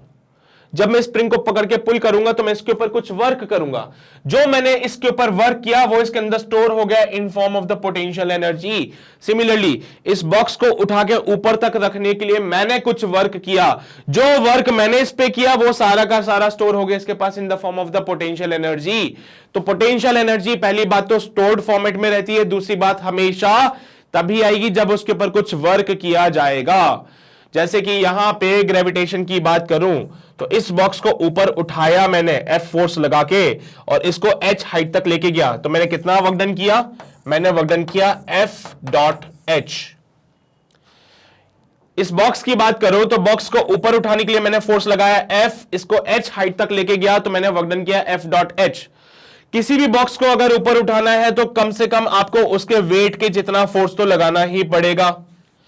किसी भी बॉक्स को अगर आपको ऊपर उठाना है तो कम से कम उसके वेट के जितना फोर्स तो लगाना पड़ेगा। यानी कि जब मैं बॉक्स को ऊपर उठा रहा था तो मैं बॉक्स के ऊपर फोर्स लगा रहा था mg वाला और h हाइट तक लेके गया, तो जो मैंने वर्क डन किया it will be your mgh, और यही मेरा वर्क डन इसके पास स्टोर हो गया in form of the potential energy. जो वर्क डन मैंने किया वही इसके पास स्टोर हो गया इन the form of potential energy. तो यही बात कह रहे हैं कि अगर आप इसके ऊपर कुछ वर्क करोगे, इस बॉक्स के ऊपर वर्क करोगे, इसको h हाइट तक ले जाके रखोगे, तो आपने वर्क किया, वो सारा का सारा वर्क इसके पास स्टोर हो गया इन the form of the potential energy. यानी कि आपका वर्क उसकी एनर्जी में कन्वर्ट हो गया। इसका रिजल्ट क्या हुआ? आप थक गए, क्योंकि आपने वर्क किया था, आपकी एनर्जी कंज्यूम हो गई। आपने वर्क किया और आपकी एनर्जी कंज्यूम हो गई। वो जो आपकी एनर्जी कंज्यूम हुई वो वर्क के थ्रू होते होते वो mgh इसके पास चलेगी इन the form of potential energy. ठीक है, तो ये वाली बात चलती है पूरी कहानी में। आपके पास एनर्जी थी, आपने वर्क किया, तो आपकी सारी की सारी एनर्जी इसके पास चलेगी पोटेंशियल एनर्जी के फॉर्म में।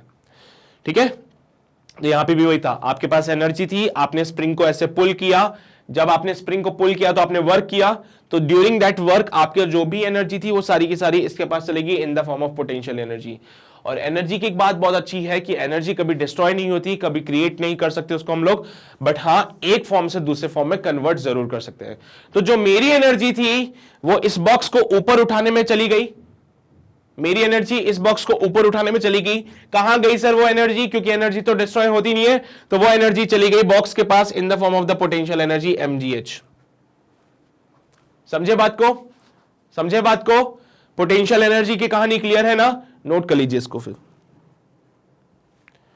नोट कर लीजिए पोटेंशियल एनर्जी को, फिर हम आगे बढ़ते हैं, अगले पार्ट पे आते हैं। हाँ जी, कर लिया नोट?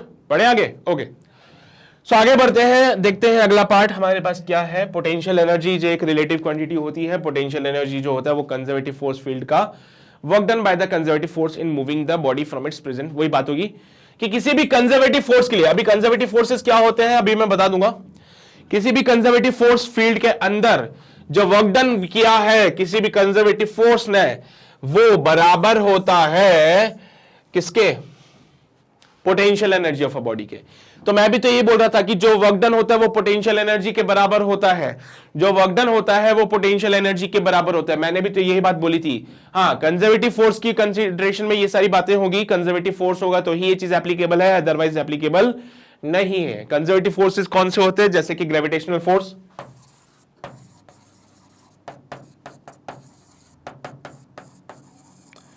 स्प्रिंग फोर्स,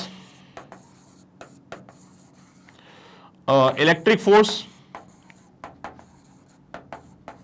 ये सारे कैसे हैं? कंजर्वेटिव फोर्सेस के एग्जांपल्स में आते हैं।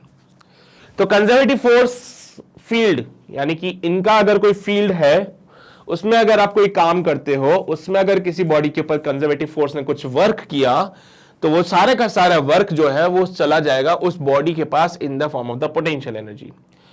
ठीक है, ध्यान रहेगी। पोटेंशियल एनर्जी में हम एक रेफरेंस पॉइंट को कंसीडर करते हैं। रेफरेंस पॉइंट वो होता है जहां पे पोटेंशियल एनर्जी जीरो होती है। जैसे कि मैंने पिछले केस में कहा था, एक बॉक्स को ग्राउंड पे रखा है, पिछले केस में कहा था बॉक्स को ग्राउंड पे रखा है, तो ये ग्राउंड जो है यहां पे पोटेंशियल एनर्जी जीरो होती है, यानी कि हमारा रेफरेंस पॉइंट हो जाता है। पोटेंशियल एनर्जी जो है एक रिलेटिव क्वांटिटी है, तो रिलेटिव क्वांटिटी को डिफाइन करने के लिए आपको एक रेफरेंस पॉइंट भी चाहिए होगा जिसके रेस्पेक्ट में आप बात कर सको। हमने बोला बॉक्स को हाइट पे रखा, लेकिन हाइट पे किसके रेस्पेक्ट में रख रहे हो भाई? कहां से कर रहे हो मेजरमेंट्स? हाँ, अगर मैं बोलता हूं कि मैंने बॉक्स को हाइट पे रखा है, तो हाइट पे रखा तो है, लेकिन मेजरमेंट कहां से कर रहे हो? तो रेफरेंस से हम सारी मेजरमेंट करते हैं। रेफरेंस से h हाइट पे मैंने बॉक्स को रखा है, तो इस बात का ध्यान रखना कि पूरी कहानी कहां पे चलेगी? रेफरेंस पॉइंट से चलेगी। ठीक है, तो ये 3 पॉइंट इंपॉर्टेंट है। पोटेंशियल एनर्जी जब आप डिफाइन करते हो तो कंजर्वेटिव फोर्स फील्ड के लिए डिफाइन करना है इसको हमेशा। कंजर्वेटिव फोर्सेस में ये सारे आ जाएंगे, और apart from this potential energy एक रिलेटिव क्वांटिटी है, तो यहां पे आपको एक रेफरेंस की जरूरत पड़ती है जिसके रेस्पेक्ट में आप उसके मोशंस को डिफाइन कर सके। तो ये 3 पॉइंट हमारे लिए इंपॉर्टेंट है फॉर द पोटेंशियल एनर्जी। इसको नोट कर लीजिए, ये डायग्राम बनाना है तो बना लीजिए, बाकी आपकी मर्जी, नोट कर लो जल्दी से। चलिए भाई, कर लिया वाला पार्ट नोट, बढ़े आगे। ओके, आ जाइए। सो आगे बढ़ते हैं, अगले पार्ट पे आते हैं, देखते हैं हमारी अगली कहानी हमसे क्या बोलती है कि स्प्रिंग पोटेंशियल एनर्जी। जैसा कि मैं तुम्हें पहले भी बता चुका हूं कि अगर आप स्प्रिंग को पकड़ के एलोंगेट कर देते हो या फिर कंप्रेस कर देते हो, दोनों ही केसेस में जो है यहां पे स्प्रिंग के ऊपर कुछ वर्क किया गया है। और जब आप स्प्रिंग के ऊपर कुछ वर्क करते हो तो वो सारा का सारा वर्क जो है वो स्प्रिंग के पास चला जाता है और उसके अंदर स्टोर हो जाता है इन the form of the potential energy. और अगर वो पोटेंशियल एनर्जी स्प्रिंग की है तो उसको बोलेंगे स्प्रिंग पोटेंशियल एनर्जी। कैसे निकालते हैं, कहानी तुम्हारे सामने रखी हुई है।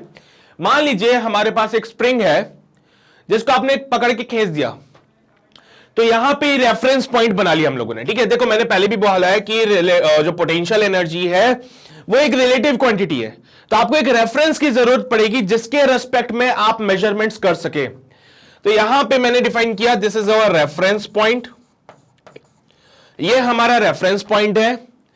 यहां पे पोटेंशियल एनर्जी जीरो है। हमेशा ध्यान रखना, रेफरेंस पॉइंट पे पोटेंशियल एनर्जी जीरो होती है। अब यहां पे ये नीचे की तरफ आने लगा, हमने इसको नीचे की तरफ पुल किया, तो यहां पे इसके अंदर कुछ एनर्जी आती है हाफ के एक्स स्क्वायर। ये एनर्जी कहां से आई उसके बारे में चर्चा करते हैं। जब मैं इसको पुल कर रहा था तो इसके ऊपर कुछ फोर्स लगाया, जब मैं इसको पुल कर रहा था तो इसके ऊपर कुछ फोर्स लगाया। जो इसके ऊपर फोर्स लगाया, अभी ग्रेविटी वगैरह भूल जाओ तुम लोग, ग्रेविटी वगैरह भूल जाओ, इसको पुल करने के लिए मैंने एक फोर्स लगाया। ये फोर्स वेरिएबल फोर्स है, बिकॉज इस फोर्स को बैलेंस करने वाला कौन बैठा है यहां पे, स्प्रिंग फोर्स। इस फोर्स को बैलेंस करने वाला कौन बैठा है, स्प्रिंग फोर्स बैठा है। ये स्प्रिंग फोर्स क्या बोलता है कि भाई हम जो है वो kx है, और अगर आप इस बॉक्स को स्लोली स्लोली है ना, स्लोली स्लोली आगे की तरफ पुल कर रहे हैं सच दैट इसका कोई एक्सेलरेशन नहीं होना चाहिए, तो आप इसको स्लोली स्लोली आगे की तरफ क्या कर रहे हैं, पुल कर रहे हैं, तो हम बोलते हैं F इक्वल्स टू एफ वाली कहानी, it will be equals to kx। यानी कि जो पुलिंग फोर्स हम लगा रहे हैं it will be equals to kx। जितना ज्यादा एलोंगेशन इस स्प्रिंग का होता जाएगा उतना ज्यादा फोर्स लगाना पड़ेगा। जैसे जैसे एलोंगेशन बढ़ता जाएगा फोर्स बढ़ाना पड़ेगा, यानी कि कांस्टेंट फोर्स नहीं है, ये है वेरिएबल फोर्स। वेरिएबल फोर्स के लिए वर्क डन डिफाइन किया जाता है integral of F dot dx करके। वेरिएबल फोर्स के लिए जो वर्क डन डिफाइन किया जाता है वो integration of F dot dx किया जाता है। एफ की जगह kx पुट कर देते हैं, सो it will be your integral of kx dx। k हमारा स्प्रिंग कांस्टेंट होता है, ये बाहर आएगा, इंटीग्रल ऑफ x dx बन जाएगा। इंटीग्रेशन ऑफ x dx करोगे तो बनेगा x स्क्वायर बाय 2, तो ये बन जाएगा k x square by 2। So work done जो आपको मिलेगा यहां पे मिलेगा कितना, हाफ के एक्स स्क्वायर। यानी कि इतना वर्क हमने इस स्प्रिंग को पुल करने में किया, सॉरी इस बॉक्स को पुल करने में किया। ठीक है, इतना वर्क डन किया है हमने इस बॉक्स को नीचे पुल करने में, या फिर बोलूं इतना वर्क डन किया है हमने इस स्प्रिंग को एलोंगेट करने में। मैंने क्या निकाला, वर्क डन। ये वर्क डन वो है जो मैंने किया है इस स्प्रिंग को एलोंगेट करने में, और जो ये वर्क डन मैंने किया वो सारा का सारा इस स्प्रिंग के पास स्टोर होगा इन the form of the potential energy. दिख रहा है तुम लोगों को, हाफ के एक्स स्क्वायर, हाफ के एक्स स्क्वायर। तो जो भी वर्क डन मैं कर देता हूं स्प्रिंग के ऊपर वो सारा का सारा स्टोर होता है उसके पास में इन the form of the potential energy. देखा, तो जो तुमने वर्क डन किया वो पोटेंशियल एनर्जी के फॉर्म में स्टोर हो गया। मान लीजिए इनिशियली एलोंगेशन x1 था, फाइनली एलोंगेशन आपने x2 कर दिया, सो work done will be half के x1 square minus x2 square हो जाएगा। डेल्टा u जो होता है minus of work done by the conservative forces. Spring force जो है वो कंजर्वेटिव होता है, तो यहां पे negative of the work done by the conservative force, क्योंकि जो वर्क डन आप करोगे ये क्या है, वर्क डन बाय मी, तो वर्क डन बाय स्प्रिंग कितना हो जाएगा, माइनस का हाफ के एक्स स्क्वायर। ये कंजर्वेटिव फोर्स की वजह से वर्क डन है, क्योंकि स्प्रिंग फोर्स एक कंजर्वेटिव फोर्स है। स्प्रिंग फोर्स एक कंजर्वेटिव फोर्स है। स्प्रिंग की वजह से वर्क डन कितना होगा, माइनस का हाफ के एक्स स्क्वायर। मेरी वजह से वर्क डन कितना होगा, हाफ के एक्स स्क्वायर। या तो बोलो जो स्प्रिंग के अंदर पोटेंशियल एनर्जी स्टोर होती है वो मेरे वर्क डन के बराबर है, या फिर बोलो स्प्रिंग के अंदर जो पोटेंशियल एनर्जी स्टोर होती है वो negative of the work done by the conservative forces के बराबर है। Potential energy equals to minus of the work done by the conservative force, क्योंकि कंजर्वेटिव फोर्स हमेशा जो वर्क डन करेगा वो मेरा अपोजिट होगा। कंजर्वेटिव फोर्स हमेशा जो वर्क डन करेगा वो मेरा अपोजिट होगा, इसलिए मैं माइनस का WC लगा देता हूं। मैंने वर्क डन किया था हाफ के एक्स स्क्वायर, स्प्रिंग ने बॉक्स के ऊपर कितना वर्क किया, माइनस का हाफ के एक्स स्क्वायर। जो भाई देखो सीधी सी बात है, मेरा फोर्स था F, स्प्रिंग का फोर्स था Fs, मैंने फोर्स लगाया बॉक्स नीचे आया, मैंने फोर्स लगाया बॉक्स नीचे आया, एलोंगेशन नीचे की तरफ हुई। स्प्रिंग ने फोर्स लगाया ऊपर की तरफ, स्प्रिंग का फोर्स ऊपर, डायरेक्शन डिस्प्लेसमेंट की नीचे, तो स्प्रिंग का जो वर्क डन होगा, स्प्रिंग का फोर्स ऊपर डिस्प्लेसमेंट नीचे, स्प्रिंग का जो वर्क डन होगा क्या वो नेगेटिव नहीं आएगा? हाँ से नेगेटिव आएगा। सो जो पोटेंशियल एनर्जी में जो स्टोर हुई है स्प्रिंग के अंदर, it will be equal to the negative of the work done by the spring. Conservative force है यहां पे स्प्रिंग, तो negative of the work done by the conservative force. Conservative force की वजह से वर्क डन होता है माइनस का हाफ के एक्स स्क्वायर, तो ये माइनस ऑफ माइनस हाफ के एक्स स्क्वायर करोगे तो फिर से तुम्हें यही कहानी मिल जाएगी, माइनस ऑफ माइनस हाफ के x square, minus of minus half के एक्स स्क्वायर करोगे, so it will be your potential energy equals to minus of minus half के x square. Solve it again, तो पोटेंशियल एनर्जी मिलेगी half के x square.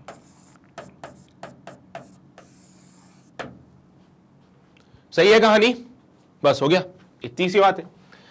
तो बस यही समझाना था कि जो स्प्रिंग की वजह से जो पोटेंशियल एनर्जी जो स्प्रिंग के अंदर स्टोर होगी, that will be equal to the negative of the work done by the conservative force, या फिर कहो it will be equal to the work done by me, हम लोग जो वर्क डन करेंगे। ठीक है, क्लियर है ये बातें?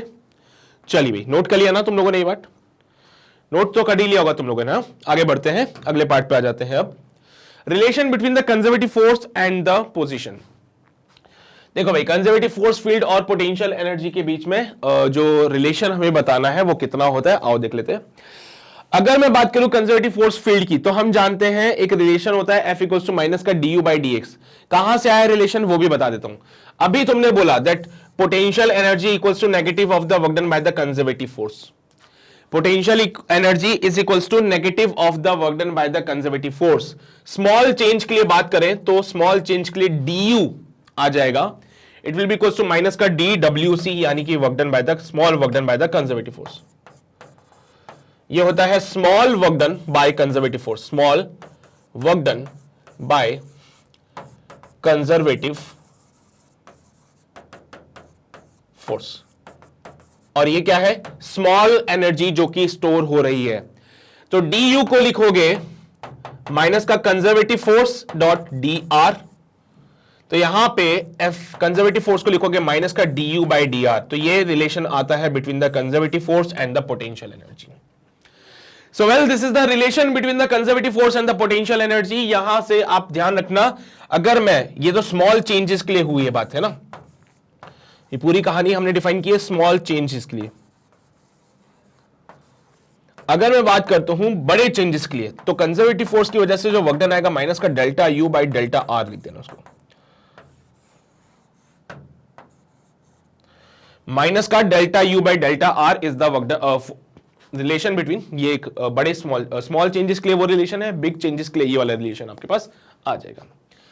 इसके अलावा तुम यहां से भी डिफाइन कर सकते हो इसको, जैसे कि इन्होंने डिफाइन किया है यहां पे ऐसे, इंटीग्रेशन ऑफ u1 से लेके u2, इंटीग्रेशन ऑफ r1 से लेके r2 तक, तो भी यही कहानी मिल जाएगी फिर से तुम्हें। ठीक है, ये रिलेशन वैलिड रहेगा अगर आपके पास वन डायमेंशन में वेरिएशन हो रहे हैं, जैसे कि x एक्सिस पे, y एक्सिस पे, z एक्सिस पे। तो अगर आपकी पूरी पिक्चर समझ जाओ, अगर आपका फोर्स वेरी करता है x एक्सिस पे, तो r की जगह पे लिखना x। अगर आपका फोर्स वेरी करता है y एक्सिस पे, तो r की जगह लिख देना y। अगर आपका फोर्स वेरी करता है z एक्सिस पे, तो ये जो r लिखा हुआ है यहां पे लिख देना z। तो ये तो वन डायमेंशन की कहानी हो गई, ये तो कहानी वन डायमेंशन की डिफाइन की है जिसमें डिफरेंशिएशन करना पड़ रहा है। ठीक है, यही पिक्चर अगर मैं तुमसे थ्री डायमेंशन में पूछूं जहां पे वेरिएशन x में भी होगा, y में भी होगा और z में भी होगा, तो क्या करोगे? अभी तो सिर्फ फोर्स या तो x एक्सिस में वेरी करेगा, या तो y एक्सिस में वेरी करेगा, या फिर z एक्सिस पे वेरी करेगा। अगर आपका फोर्स एक्स एक्सिस पे वेरी करता है तो आर की जगह एक्स लिख देना। अगर फोर्स वाई एक्सिस के अलोंग वेरी कर रहा है तो आर की जगह वाई लिख देना। अगर फोर्स जेड एक्सिस पे वेरी करता है तो आर की जगह जेड पुट करके क्वेश्चन को सॉल्व कर देना। वन डायमेंशन का रिलेशन यही होता है। अब मैं यहां पे डिफाइन करूंगा थ्री डायमेंशन का, लेकिन उससे पहले इसको नोट करना चाहो तो कर सकते हो तुम लोग। ये रिलेशन कहां से आया? ये रिलेशन यहां से आया। हो गया नोट? आ जाओ आगे बढ़ते हैं।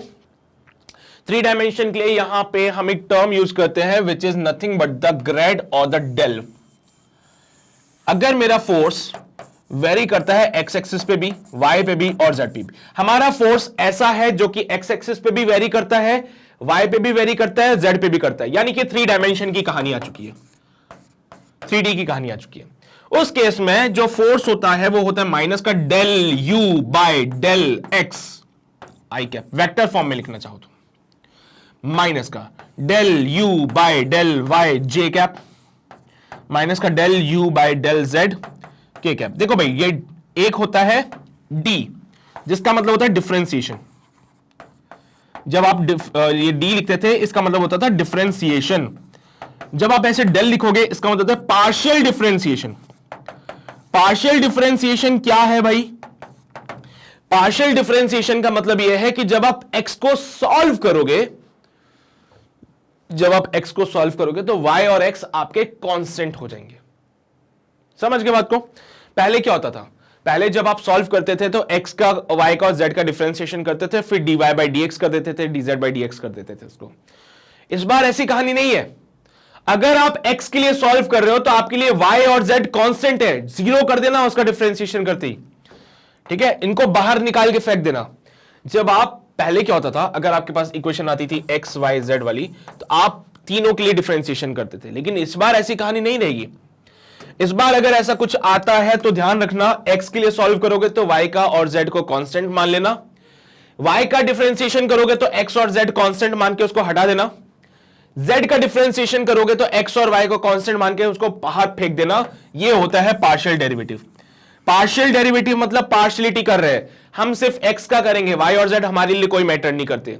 हम सिर्फ y का डिफरेंशिएशन करेंगे, x और z मैटर नहीं करता है। हम सिर्फ z का डिफरेंशिएशन करेंगे, x और y कोई मैटर नहीं करता है। यह कहानी है पार्शियल डिफरेंशिएशन की। एक होता है डिफरेंशिएशन जो सबको साथ में लेके चलता है, सबका डिफरेंशिएशन करता है। पार्शियल वाला बोलता है मैं सिर्फ उसी का करूंगा जिसके लिए अभी तुम बात कर रहे हो, बाकी को मेरे से मतलब नहीं है ना। तो ये वाली कहानी याद रखो, ये रिलेशन काम आता है, कभी कभार क्वेश्चन बन जाता है यहां से भी, तो ये मैटर करता है। तुम बोल रहे होंगे ग्रेड क्या है? ग्रेड मतलब होता है कि जब किसी का डिफरेंशिएशन आप पोजीशन के रेस्पेक्ट में करते हो तो उसके लिए ग्रेड यूज किया जाता है, ठीक है? तो यहां पे इस चीज का थोड़ा सा ध्यान रखना, बाकी तो सब पता ही है तुम लोगों को, समझदार हो तुम लोग बहुत ज्यादा ना, तुम्हें तो पता ही है सारी बातें, ठीक है? तो थ्री डायमेंशन की कहानी ऐसी रहेगी, सिंपल सिंपल सी। ओके, चलो भाई अब आगे आ जाते हैं और कुछ और बातें करते हैं पोटेंशियल एनर्जी कर्व और इक्विलिब्रियम से रिलेटेड। भाई पोटेंशियल एनर्जी कर्व और इक्विलिब्रियम की कहानी ये है कि तुम जानते हो फोर्स और पोटेंशियल एनर्जी में रिलेशन है, that F equals to minus का du बाई dr होता है। F इक्वल्स टू माइनस का du बाई dr होता है, ये तो जानते ही हो तुम लोग, है ना? अगर F इक्वल्स टू माइनस का du बाई dr है, अगर F इक्वल्स टू माइनस का du बाई dr है, तो यहां से अगर कोई तुम्हें पोटेंशियल और पोजीशन का कर्व दे तो क्या समझोगे? अगर कोई तुमसे पोटेंशियल और पोजीशन का कर्व दे तो तुम क्या समझोगे? सर मैं समझूंगा कि जो फोर्स होता है वो इसका स्लोप होगा। जो फोर्स होगा वो क्या होगा? इसका स्लोप होगा। तो F is actually the slope of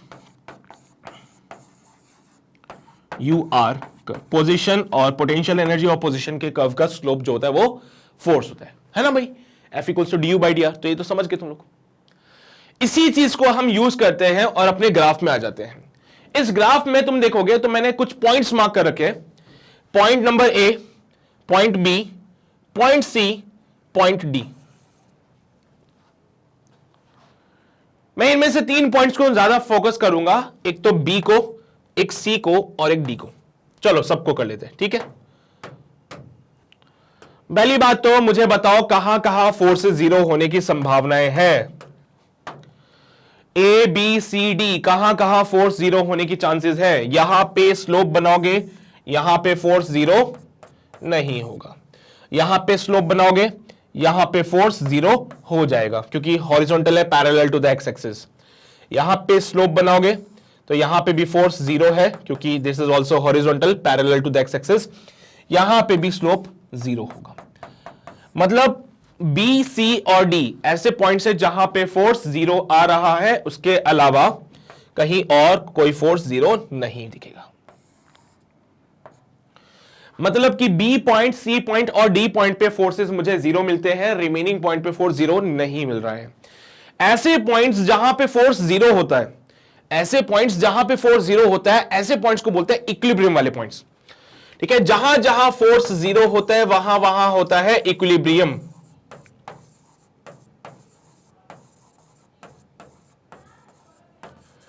जहां जहां फोर्स जीरो होता है, जहां जहां फोर्स जीरो होता है वहां वहां आता है इक्विलिब्रियम।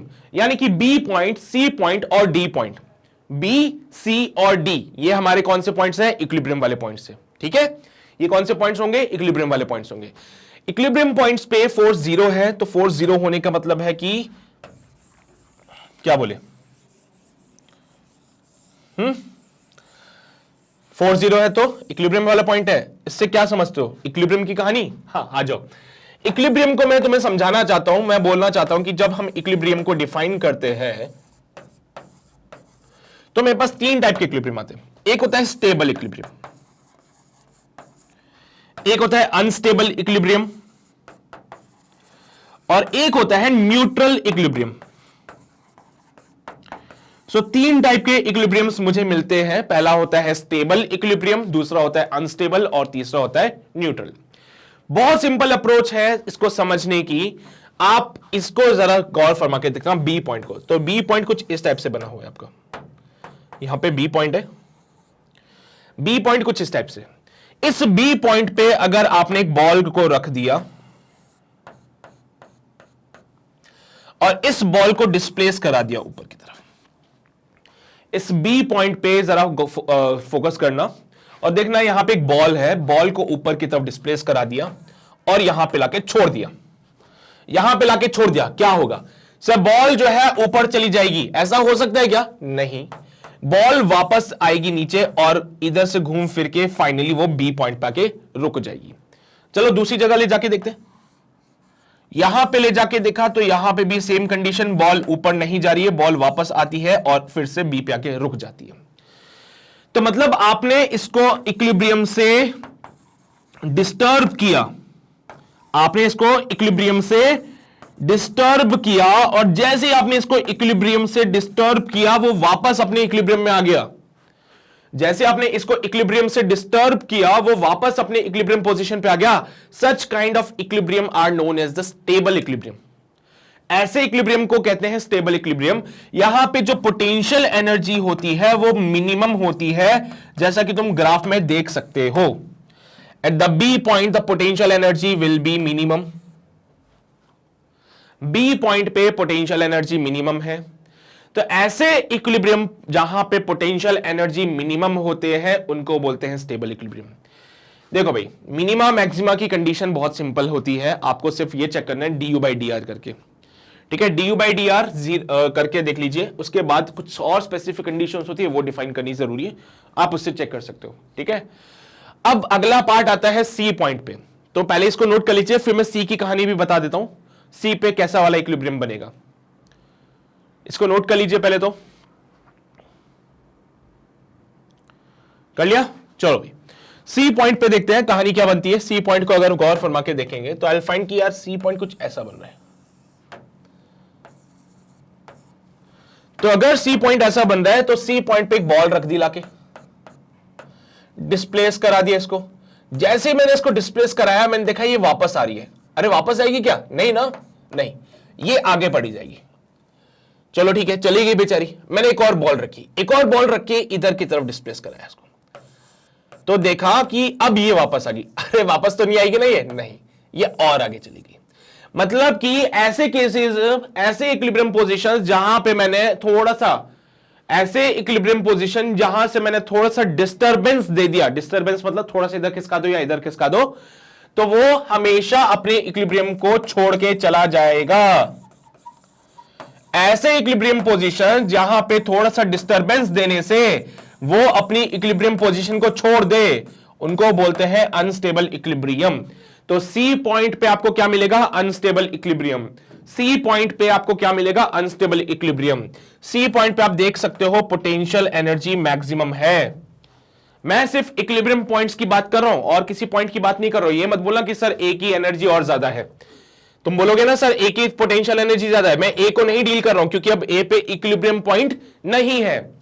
बी पे देखा पोटेंशियल एनर्जी मिनिमम है, सी पे देखा पोटेंशियल एनर्जी मैक्सिमम है। डी पॉइंट को जरा देख लेते हैं आगे, डी पॉइंट को देखते हैं आगे, आ जाओ। ये रहा आपका डी पॉइंट। सीधा बने क्या? टेढ़ा बने ना।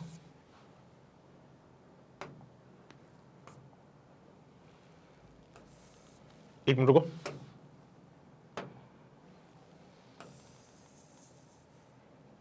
सीधा है ना? तो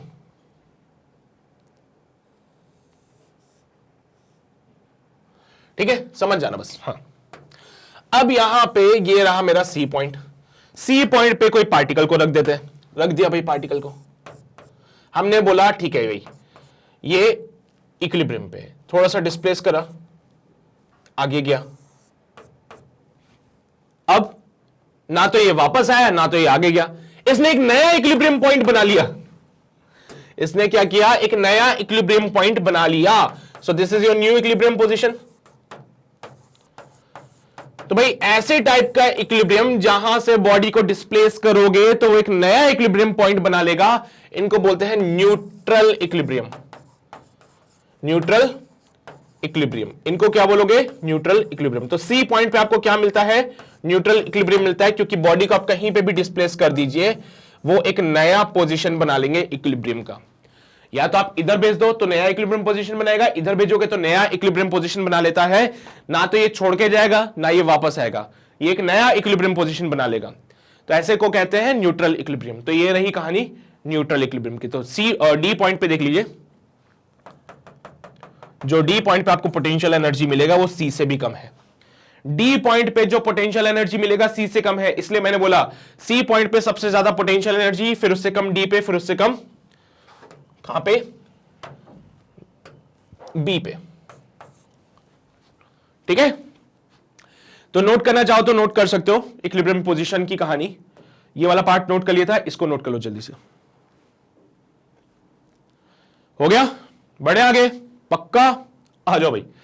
सो आगे बढ़ते हैं। Let us see some more things related to this part, and वो मोर थिंग्स क्या है? वो ये है स्टेबल इक्विलिब्रियम। मैंने क्या बोला था यहां पे? du by d, d2u by dx square positive होना चाहिए। मिनिमम है क्योंकि पोटेंशियल एनर्जी। देखो हमने पहले ही बोल दिया है कि du by dx को 0 होना पड़ेगा।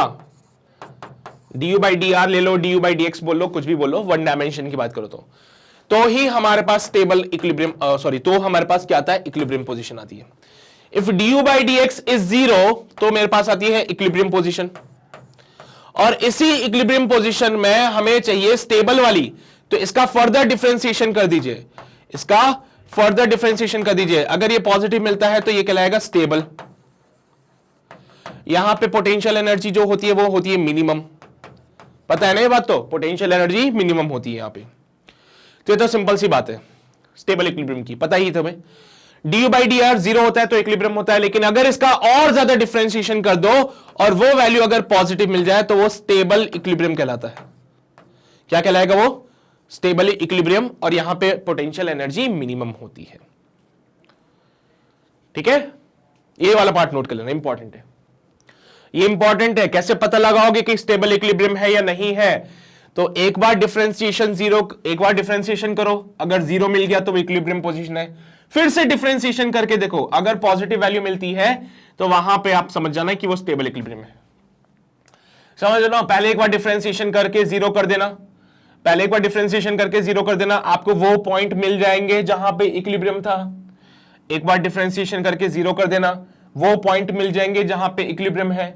फिर से डिफरेंशिएशन करके देखो, अगर पॉजिटिव आया तो वहां पे स्टेबल इक्विलिब्रियम है, नेगेटिव आया तो वहां पे अनस्टेबल इक्विलिब्रियम है। चलिए भाई, हो गया? चलो, अनस्टेबल की कहानी वही बात है कि du by d r check करना पड़ेगा। If your du by d r is 0 तो कहानी है इक्विलिब्रियम की, इक्विलिब्रियम की कहानी है। इसमें फिर से डिफरेंशिएट करो, du by d r square कर लीजिए, and if it comes out be negative तो ये आपका बन जाएगा अनस्टेबल इक्विलिब्रियम। क्या बन जाएगा ये? Unstable equilibrium.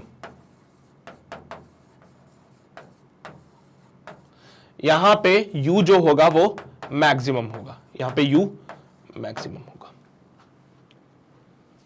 ये अनस्टेबल इक्विलिब्रियम की कहानी है, नोट करते हुए चलना, काम की बात है। बाकी सब मैंने तुम्हें बता ही दिया है कि एक बार डिस्प्लेस करोगे तो वो दोबारा कभी वापस नहीं आएगा, ठीक है। तो ये कहानी हो गई अनस्टेबल इक्विलिब्रियम की। अब इसके अलावा आते हैं न्यूट्रल इक्विलिब्रियम पे। तो न्यूट्रल इक्विलिब्रियम बोलता है कि भाई साहब du बाई डी आर कर लेना, 0 मिलेगा तो क्या बोलोगे? Equilibrium point. अब कौन सा वाला इक्विलिब्रियम है तो फिर से चेक करना है। सो d2u by d r square करना, और अगर ये 0 मिल जाए तो बोल देना कैसा है? न्यूट्रल है। अगर ये 0 मिल जाए तो क्या बोलोगे? It is a case of neutral equilibrium, ठीक है। तो अगर आपको स्टेबल चाहिए तो d2u by d r square को पॉजिटिव होना है, अनस्टेबल के लिए d2u by d r square negative होगा, और न्यूट्रल के लिए d2u by d r square 0 हो जाएगा। तो ये हमारा न्यूट्रल का पॉइंट आ गया है। और 3 टाइप के इक्विलिब्रियम पोजीशंस हमें मिलती है, तीनों टाइप के इक्विलिब्रियम पोजीशंस मैंने डिफाइन कर दिए हैं। f इक्वल्स टू माइनस का du by d r, f equals to minus का du बाई डी आर, जहां जहां स्लोप 0 होगा वहां वहां इक्विलिब्रियम हो जाता है। पता ही चल गई तुम्हें सारी बातें, ये भी नोट कर लिया है। बढ़ सकते हैं आगे, आ जाओ भाई आगे बढ़ते हैं। आगे बढ़ते हैं, कुछ बातें कर लेते हैं law of conservation of energy की, जो कि बहुत अच्छे से जानते हो। क्या बोलते हैं? Energy can neither be created nor be destroyed.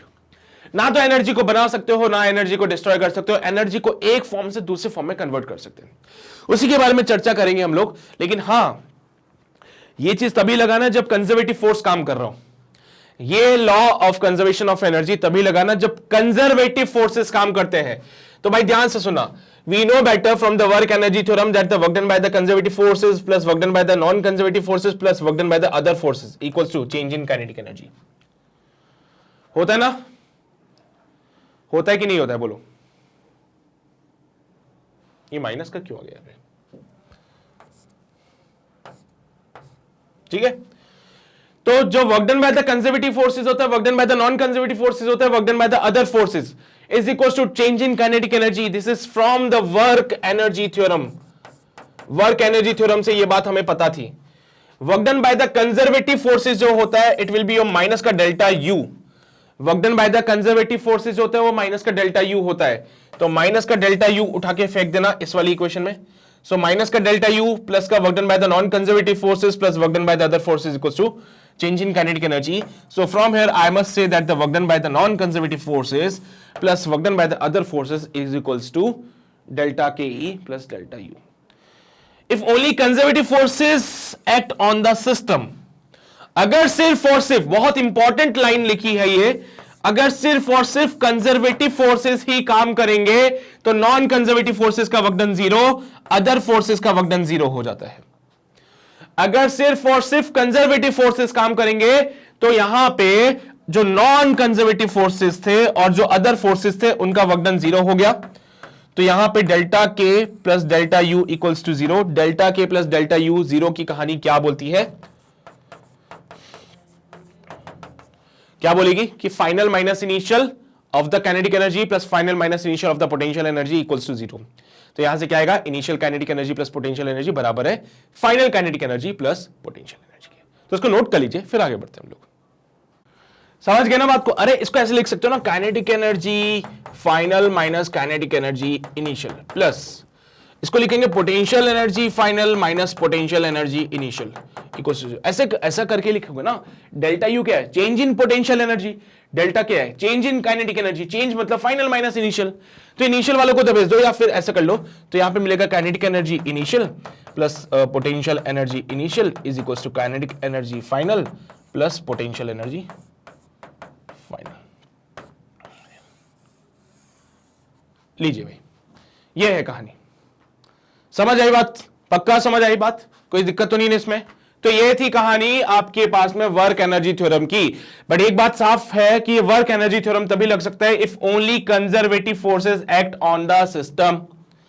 अगर सिर्फ और सिर्फ कंजर्वेटिव फोर्सेस लग रहे तो ही ये काम लगा देना, बाकी अदरवाइज ये काम नहीं करना है अपने को, ठीक है। चलिए भाई, हाँ, वर्क एनर्जी थ्योरम कहीं भी लगेगा। Work energy theorem applicable everywhere, कहीं पे भी लगा लो, ठीक है। जहां पे तुम कहीं पे भी फंस जाओ वर्क एनर्जी थ्योरम लगा लेना, एवरीवेयर। हाँ चलिए भाई, तो ये बात ध्यान रख लो कि वर्क एनर्जी थ्योरम कहीं भी लगाओ, कंजर्वेटिव नॉन कंजर्वेटिव कोई सा भी फोर्स आ जाए, वर्क एनर्जी थ्योरम एप्लीकेबल है। लेकिन यहां पे एनर्जी कंजर्वेशन तभी लगाना जब हमारे पास कंजर्वेटिव फोर्सेस हो, ठीक है। क्लियर है ये बातें? बढ़े आगे, चलिए भाई। सो आगे बढ़ते हैं, let us talk about the power. So power क्या होती है? Rate at which the work is being done. Power क्या है? Rate of doing work. कोई कितना ज्यादा काम करता है, कितनी जल्दी काम करता है, उसकी पावर वैसे डिफाइन की जाती है। Rate of energy transferred, rate of doing work, दोनों ही हमारे क्या है? पावर होते हैं। सपोज करो अगर कोई फोर्स W वर्क करता है इन टाइम T, तो एवरेज पावर को डिफाइन किया जाता है कैसे? ये रहा W/T से। तो मैंने क्या बोला था? Rate of doing work is the power. Rate of doing work is the power. Rate का मतलब होता है टाइम से डिवाइड कर दो।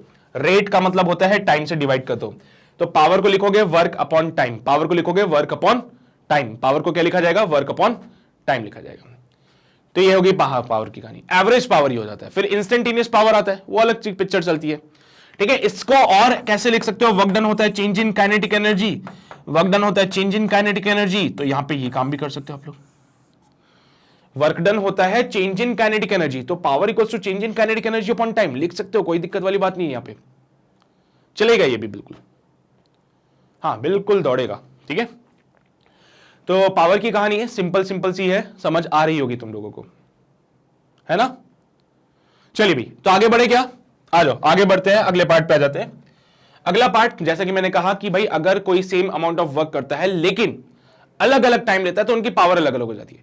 जैसे कि ये आदमी बहुत जल्दी जल्दी क्या करता है, क्या बोलते हैं इसको? डंबल्स बोलते हैं क्या? डंबल तो छोटे वाले होते हैं ना, आई डोंट नो, जो भी होता है ना।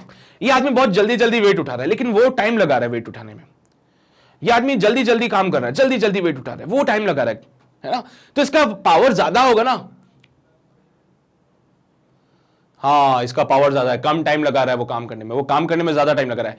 दोनों सेम काम कर रहे हैं, दोनों इसको वेट को उठा रहे हैं, दोनों ही सेम काम कर रहे हैं, दोनों ही इस वेट को उठा रहे हैं, लेकिन ये कम टाइम में उठा रहा है, वो ज्यादा टाइम लगा रहा है उसको उठाने के लिए, तो इसका पावर ज्यादा है, उसका पावर कम है। हाँ, तुम बोलोगे सर वो बहुत देर तक ऐसे खड़ा है, नहीं वो चीज नहीं, हम रेट ऑफ डूइंग वर्क से डिफाइन करते हैं इस चीज को। ये फिजिक्स है यार, यही तो समझा रहा हूं मैं कि यहां पे जो चीज डिफाइन की जाएगी वो रेट ऑफ डूइंग वर्क से होगी। कौन कितना जल्दी वर्क कर रहा है, वो जल्दी जल्दी उठा रहा है उसको, वो टाइम लगा रहा है उठाने में, तो उसके लिए पावर हम ज्यादा डिफाइन करेंगे, इसकी पावर कम डिफाइन की जाएगी यहां पे, ठीक है। तो बस बेसिक बेसिक सी बातें समझते जाया करो। पावर एक स्केलर क्वांटिटी होती है, डायमेंशनल फॉर्मूला mL2T-3 कहां से आया? इस फॉर्मूले से, ठीक है। ऐसा यूनिट जो होती है वॉट होती है, तो 1 वॉट जूल पर सेकंड के बराबर होती है। अपार्ट फ्रॉम दिस इसकी कुछ और यूनिट्स होती है जो काम की आती है, जैसे कि किलोवाट, तो 1 किलोवाट बोले तो 10⁻³ वॉट।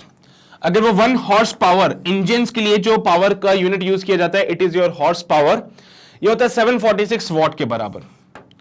एक और आती है 1 किलोवाट आवर। तुम अगर हमने घर के मीटर में देखोगे, बिजली का जो मीटर होता है उसमें देखोगे तो किलोवाट आवर में रीडिंग चलती है वहां पे, ठीक है। तो घर में अगर बिजली का मीटर में तुम देखोगे तो वहां पे यूनिट्स जो चलती है किलोवाट आवर में चलती है, it is equal to 3.6 into 10⁻6 joule.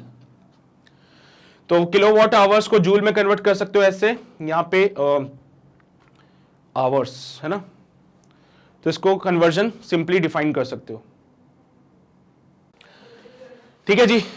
समझ आई कहानी, कन्वर्जन ध्यान रखना थोड़े बहुत, बस यही है पिक्चर में। इसके अलावा हमारे पास इंस्टेंटेनियस पावर की कहानी आती है, तो इंस्टेंटेनियस पावर क्या बोलता है उसके बारे में देख लो। तुम्हें पता है जब भी इंस्टेंटेनियस होता है तो किसी स्पेसिफिक टाइम की बात करते हैं, और स्पेसिफिक टाइम के लिए जो डेल्टा टी होता है उसको छोटा करते हैं। तो अभी एवरेज पावर जब आप डिफाइन कर रहे थे तो इसको लिखते थे डेल्टा ऑफ डब्ल्यू बाई डेल्टा ऑफ टी। जब आप इंस्टेंटेनियस पावर को डिफाइन करेंगे so it will be written as limit of delta t tends to 0 delta डब्ल्यू बाय डेल्टा टी। हम क्या चाहते हैं, ये जो टाइम इंटरवल है वो छोटा हो जाए। टाइम इंटरवल को छोटा करने के लिए हम क्या करते हैं, लिमिट लगाते हैं डेल्टा टी टेंड्स टू 0। हम ये नहीं बोलेंगे डेल्टा टी 0 हो गया, क्योंकि अगर डेल्टा टी 0 हो गया तो ये पावर जो है इनफाइनाइट हो जाएगी। हम ये नहीं बोल रहे, हम बोल रहे डेल्टा टी 0 की तरफ जा रहा है, छोटा होता जा रहा है बहुत ज्यादा। उस केस में this can be further written as d डब्ल्यू बाई डी टी, यानी कि अगर आपके पास वर्क गिवन है as a function of time, अगर आपके पास वर्क गिवन है as a function of time, तो उसका डिफरेंशिएशन करके आपको इंस्टेंटेनियस पावर मिल जाएगा। सो इंस्टेंटेनियस पावर जो आपको मिलेगा, it will be your d डब्ल्यू डिवाइडेड बाय डी टी।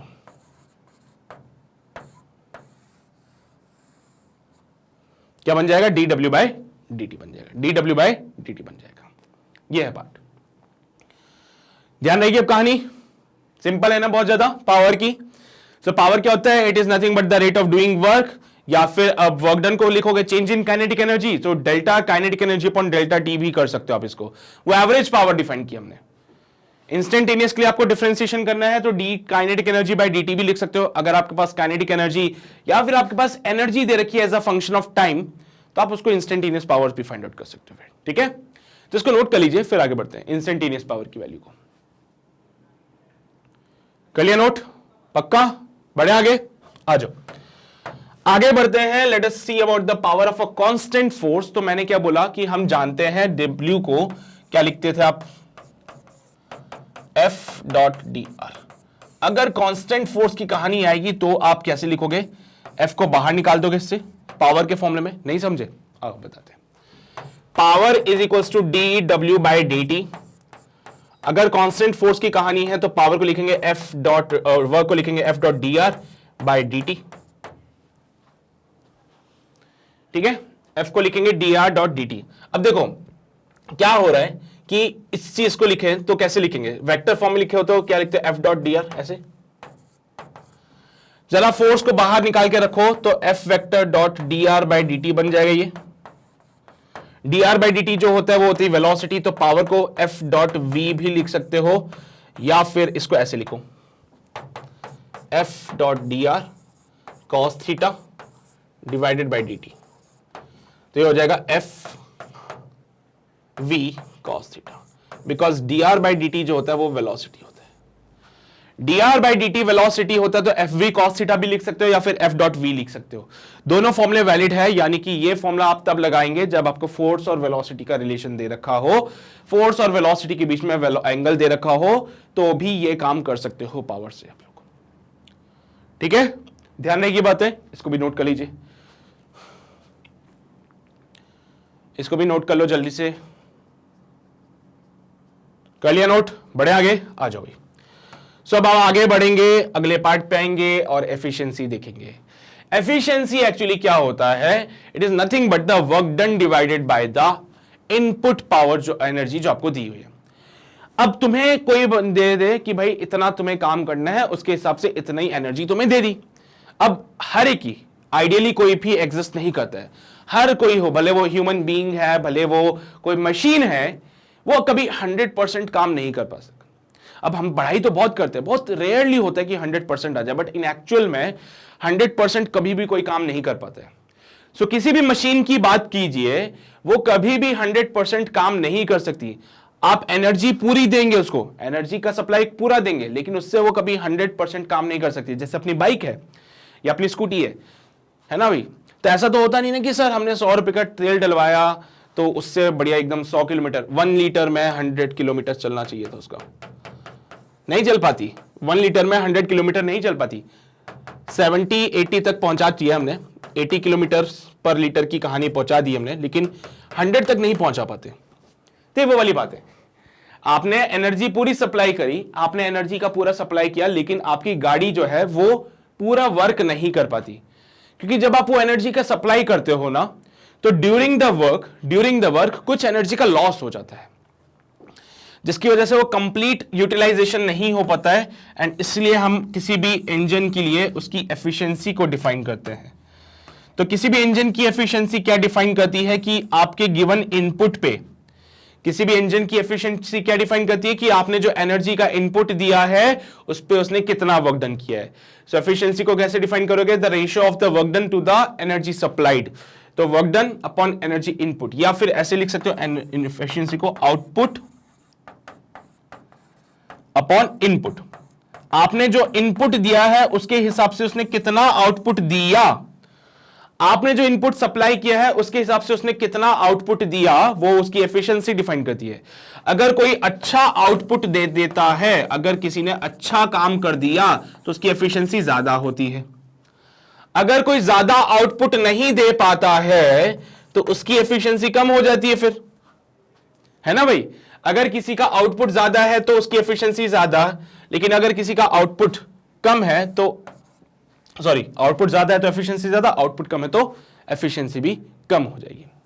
तो ये वाली कहानी थी एफिशिएंसी की। उम्मीद करता हूं समझ आई होगी तुम लोगों को। ठीक है, तो एफिशिएंसी किसी भी मशीन की डिफाइन करते हो तो ये बोलते हो कि हमने तो एनर्जी सप्लाई कर दी, उस सप्लाइड एनर्जी से उसने कितना वर्क डन किया, वो एफिशिएंसी डिफाइन करता है। ठीक है, चलिए जी, तो ये है कुछ कहानी एफिशिएंसी की। और यहां पे अपना ये वर्क एनर्जी वाला जो चैप्टर है इसका क्विक रिवीजन कंप्लीट होता है। मैंने कोशिश की कि सारे कॉन्सेप्ट्स को मैं यहाँ पे बाइंड अप कर दूं, तो वो मैंने किया है। फिर भी तुम्हें अगर लगता है कि किसी पार्ट में डाउट है, कोई समस्या है, तो वीडियो दोबारा जरूर देखना। और वीडियो दोबारा देखने के लिए आप इसको वेबसाइट पे ज्वाइन कर सकते हो, क्योंकि वेबसाइट पे वीडियोस इजीली अवेलेबल हो जाएगी आपको। एंड फिर भी तुम्हें लगता है कोई डाउट है तो कमेंट सेक्शन में उस डाउट को जरूर लिखिए। एंड वेबसाइट पे वीडियो आपको मिल जाएगी इजीली। यहाँ पे हमने कंप्लीटली प्लेलिस्ट बना रखा है और उस प्लेलिस्ट में सारी वीडियोस अवेलेबल है। तो आप आओ, वीडियो देखो और अपने डाउट्स को क्लियर जरूर करो। डेफिनेटली आपको बहुत ज्यादा टाइम बचेगा अगर आप वेबसाइट पे ज्वाइन करते हो। तो रादर देन इधर उधर वीडियो के ढूंढने के, आप बेटर है वेबसाइट पे आके ज्वाइन कीजिए। अपार्ट फ्रॉम दिस, यूट्यूब को कंटिन्यू कर रहे हो तो मेक श्योर आप चैनल को सब्सक्राइब जरूर कर लेना, बेल आइकन को जरूर दबा लेना, बिकॉज ऐसे बहुत सारे इंपॉर्टेंट अपडेट्स है आपके एग्जाम से रिलेटेड जो हम आपको प्रोवाइड कराते हैं। एंड उन सारे अपडेट्स के लिए आपको बेल आइकन को जरूर दबाना है, चैनल को जरूर सब्सक्राइब करना है और इस सेशन को शेयर करना है to the maximum number of students, so that उनको भी वो बेनिफिट मिल सके जो आप लोगों को मिल रहा है, राइट। एंड फिजिक्स का अगर फील आता है, कॉन्सेप्ट समझ आते हैं, तो डेफिनेटली सेशन को लाइक जरूर किया करो। ओके, तो ये सारे काम before the ending of the session कर दिया करो। बाकी की बातें हम अपने अगले सेशन में करेंगे। तब तक अपना ध्यान रखो, पढ़ाई करते रहो। All the very best.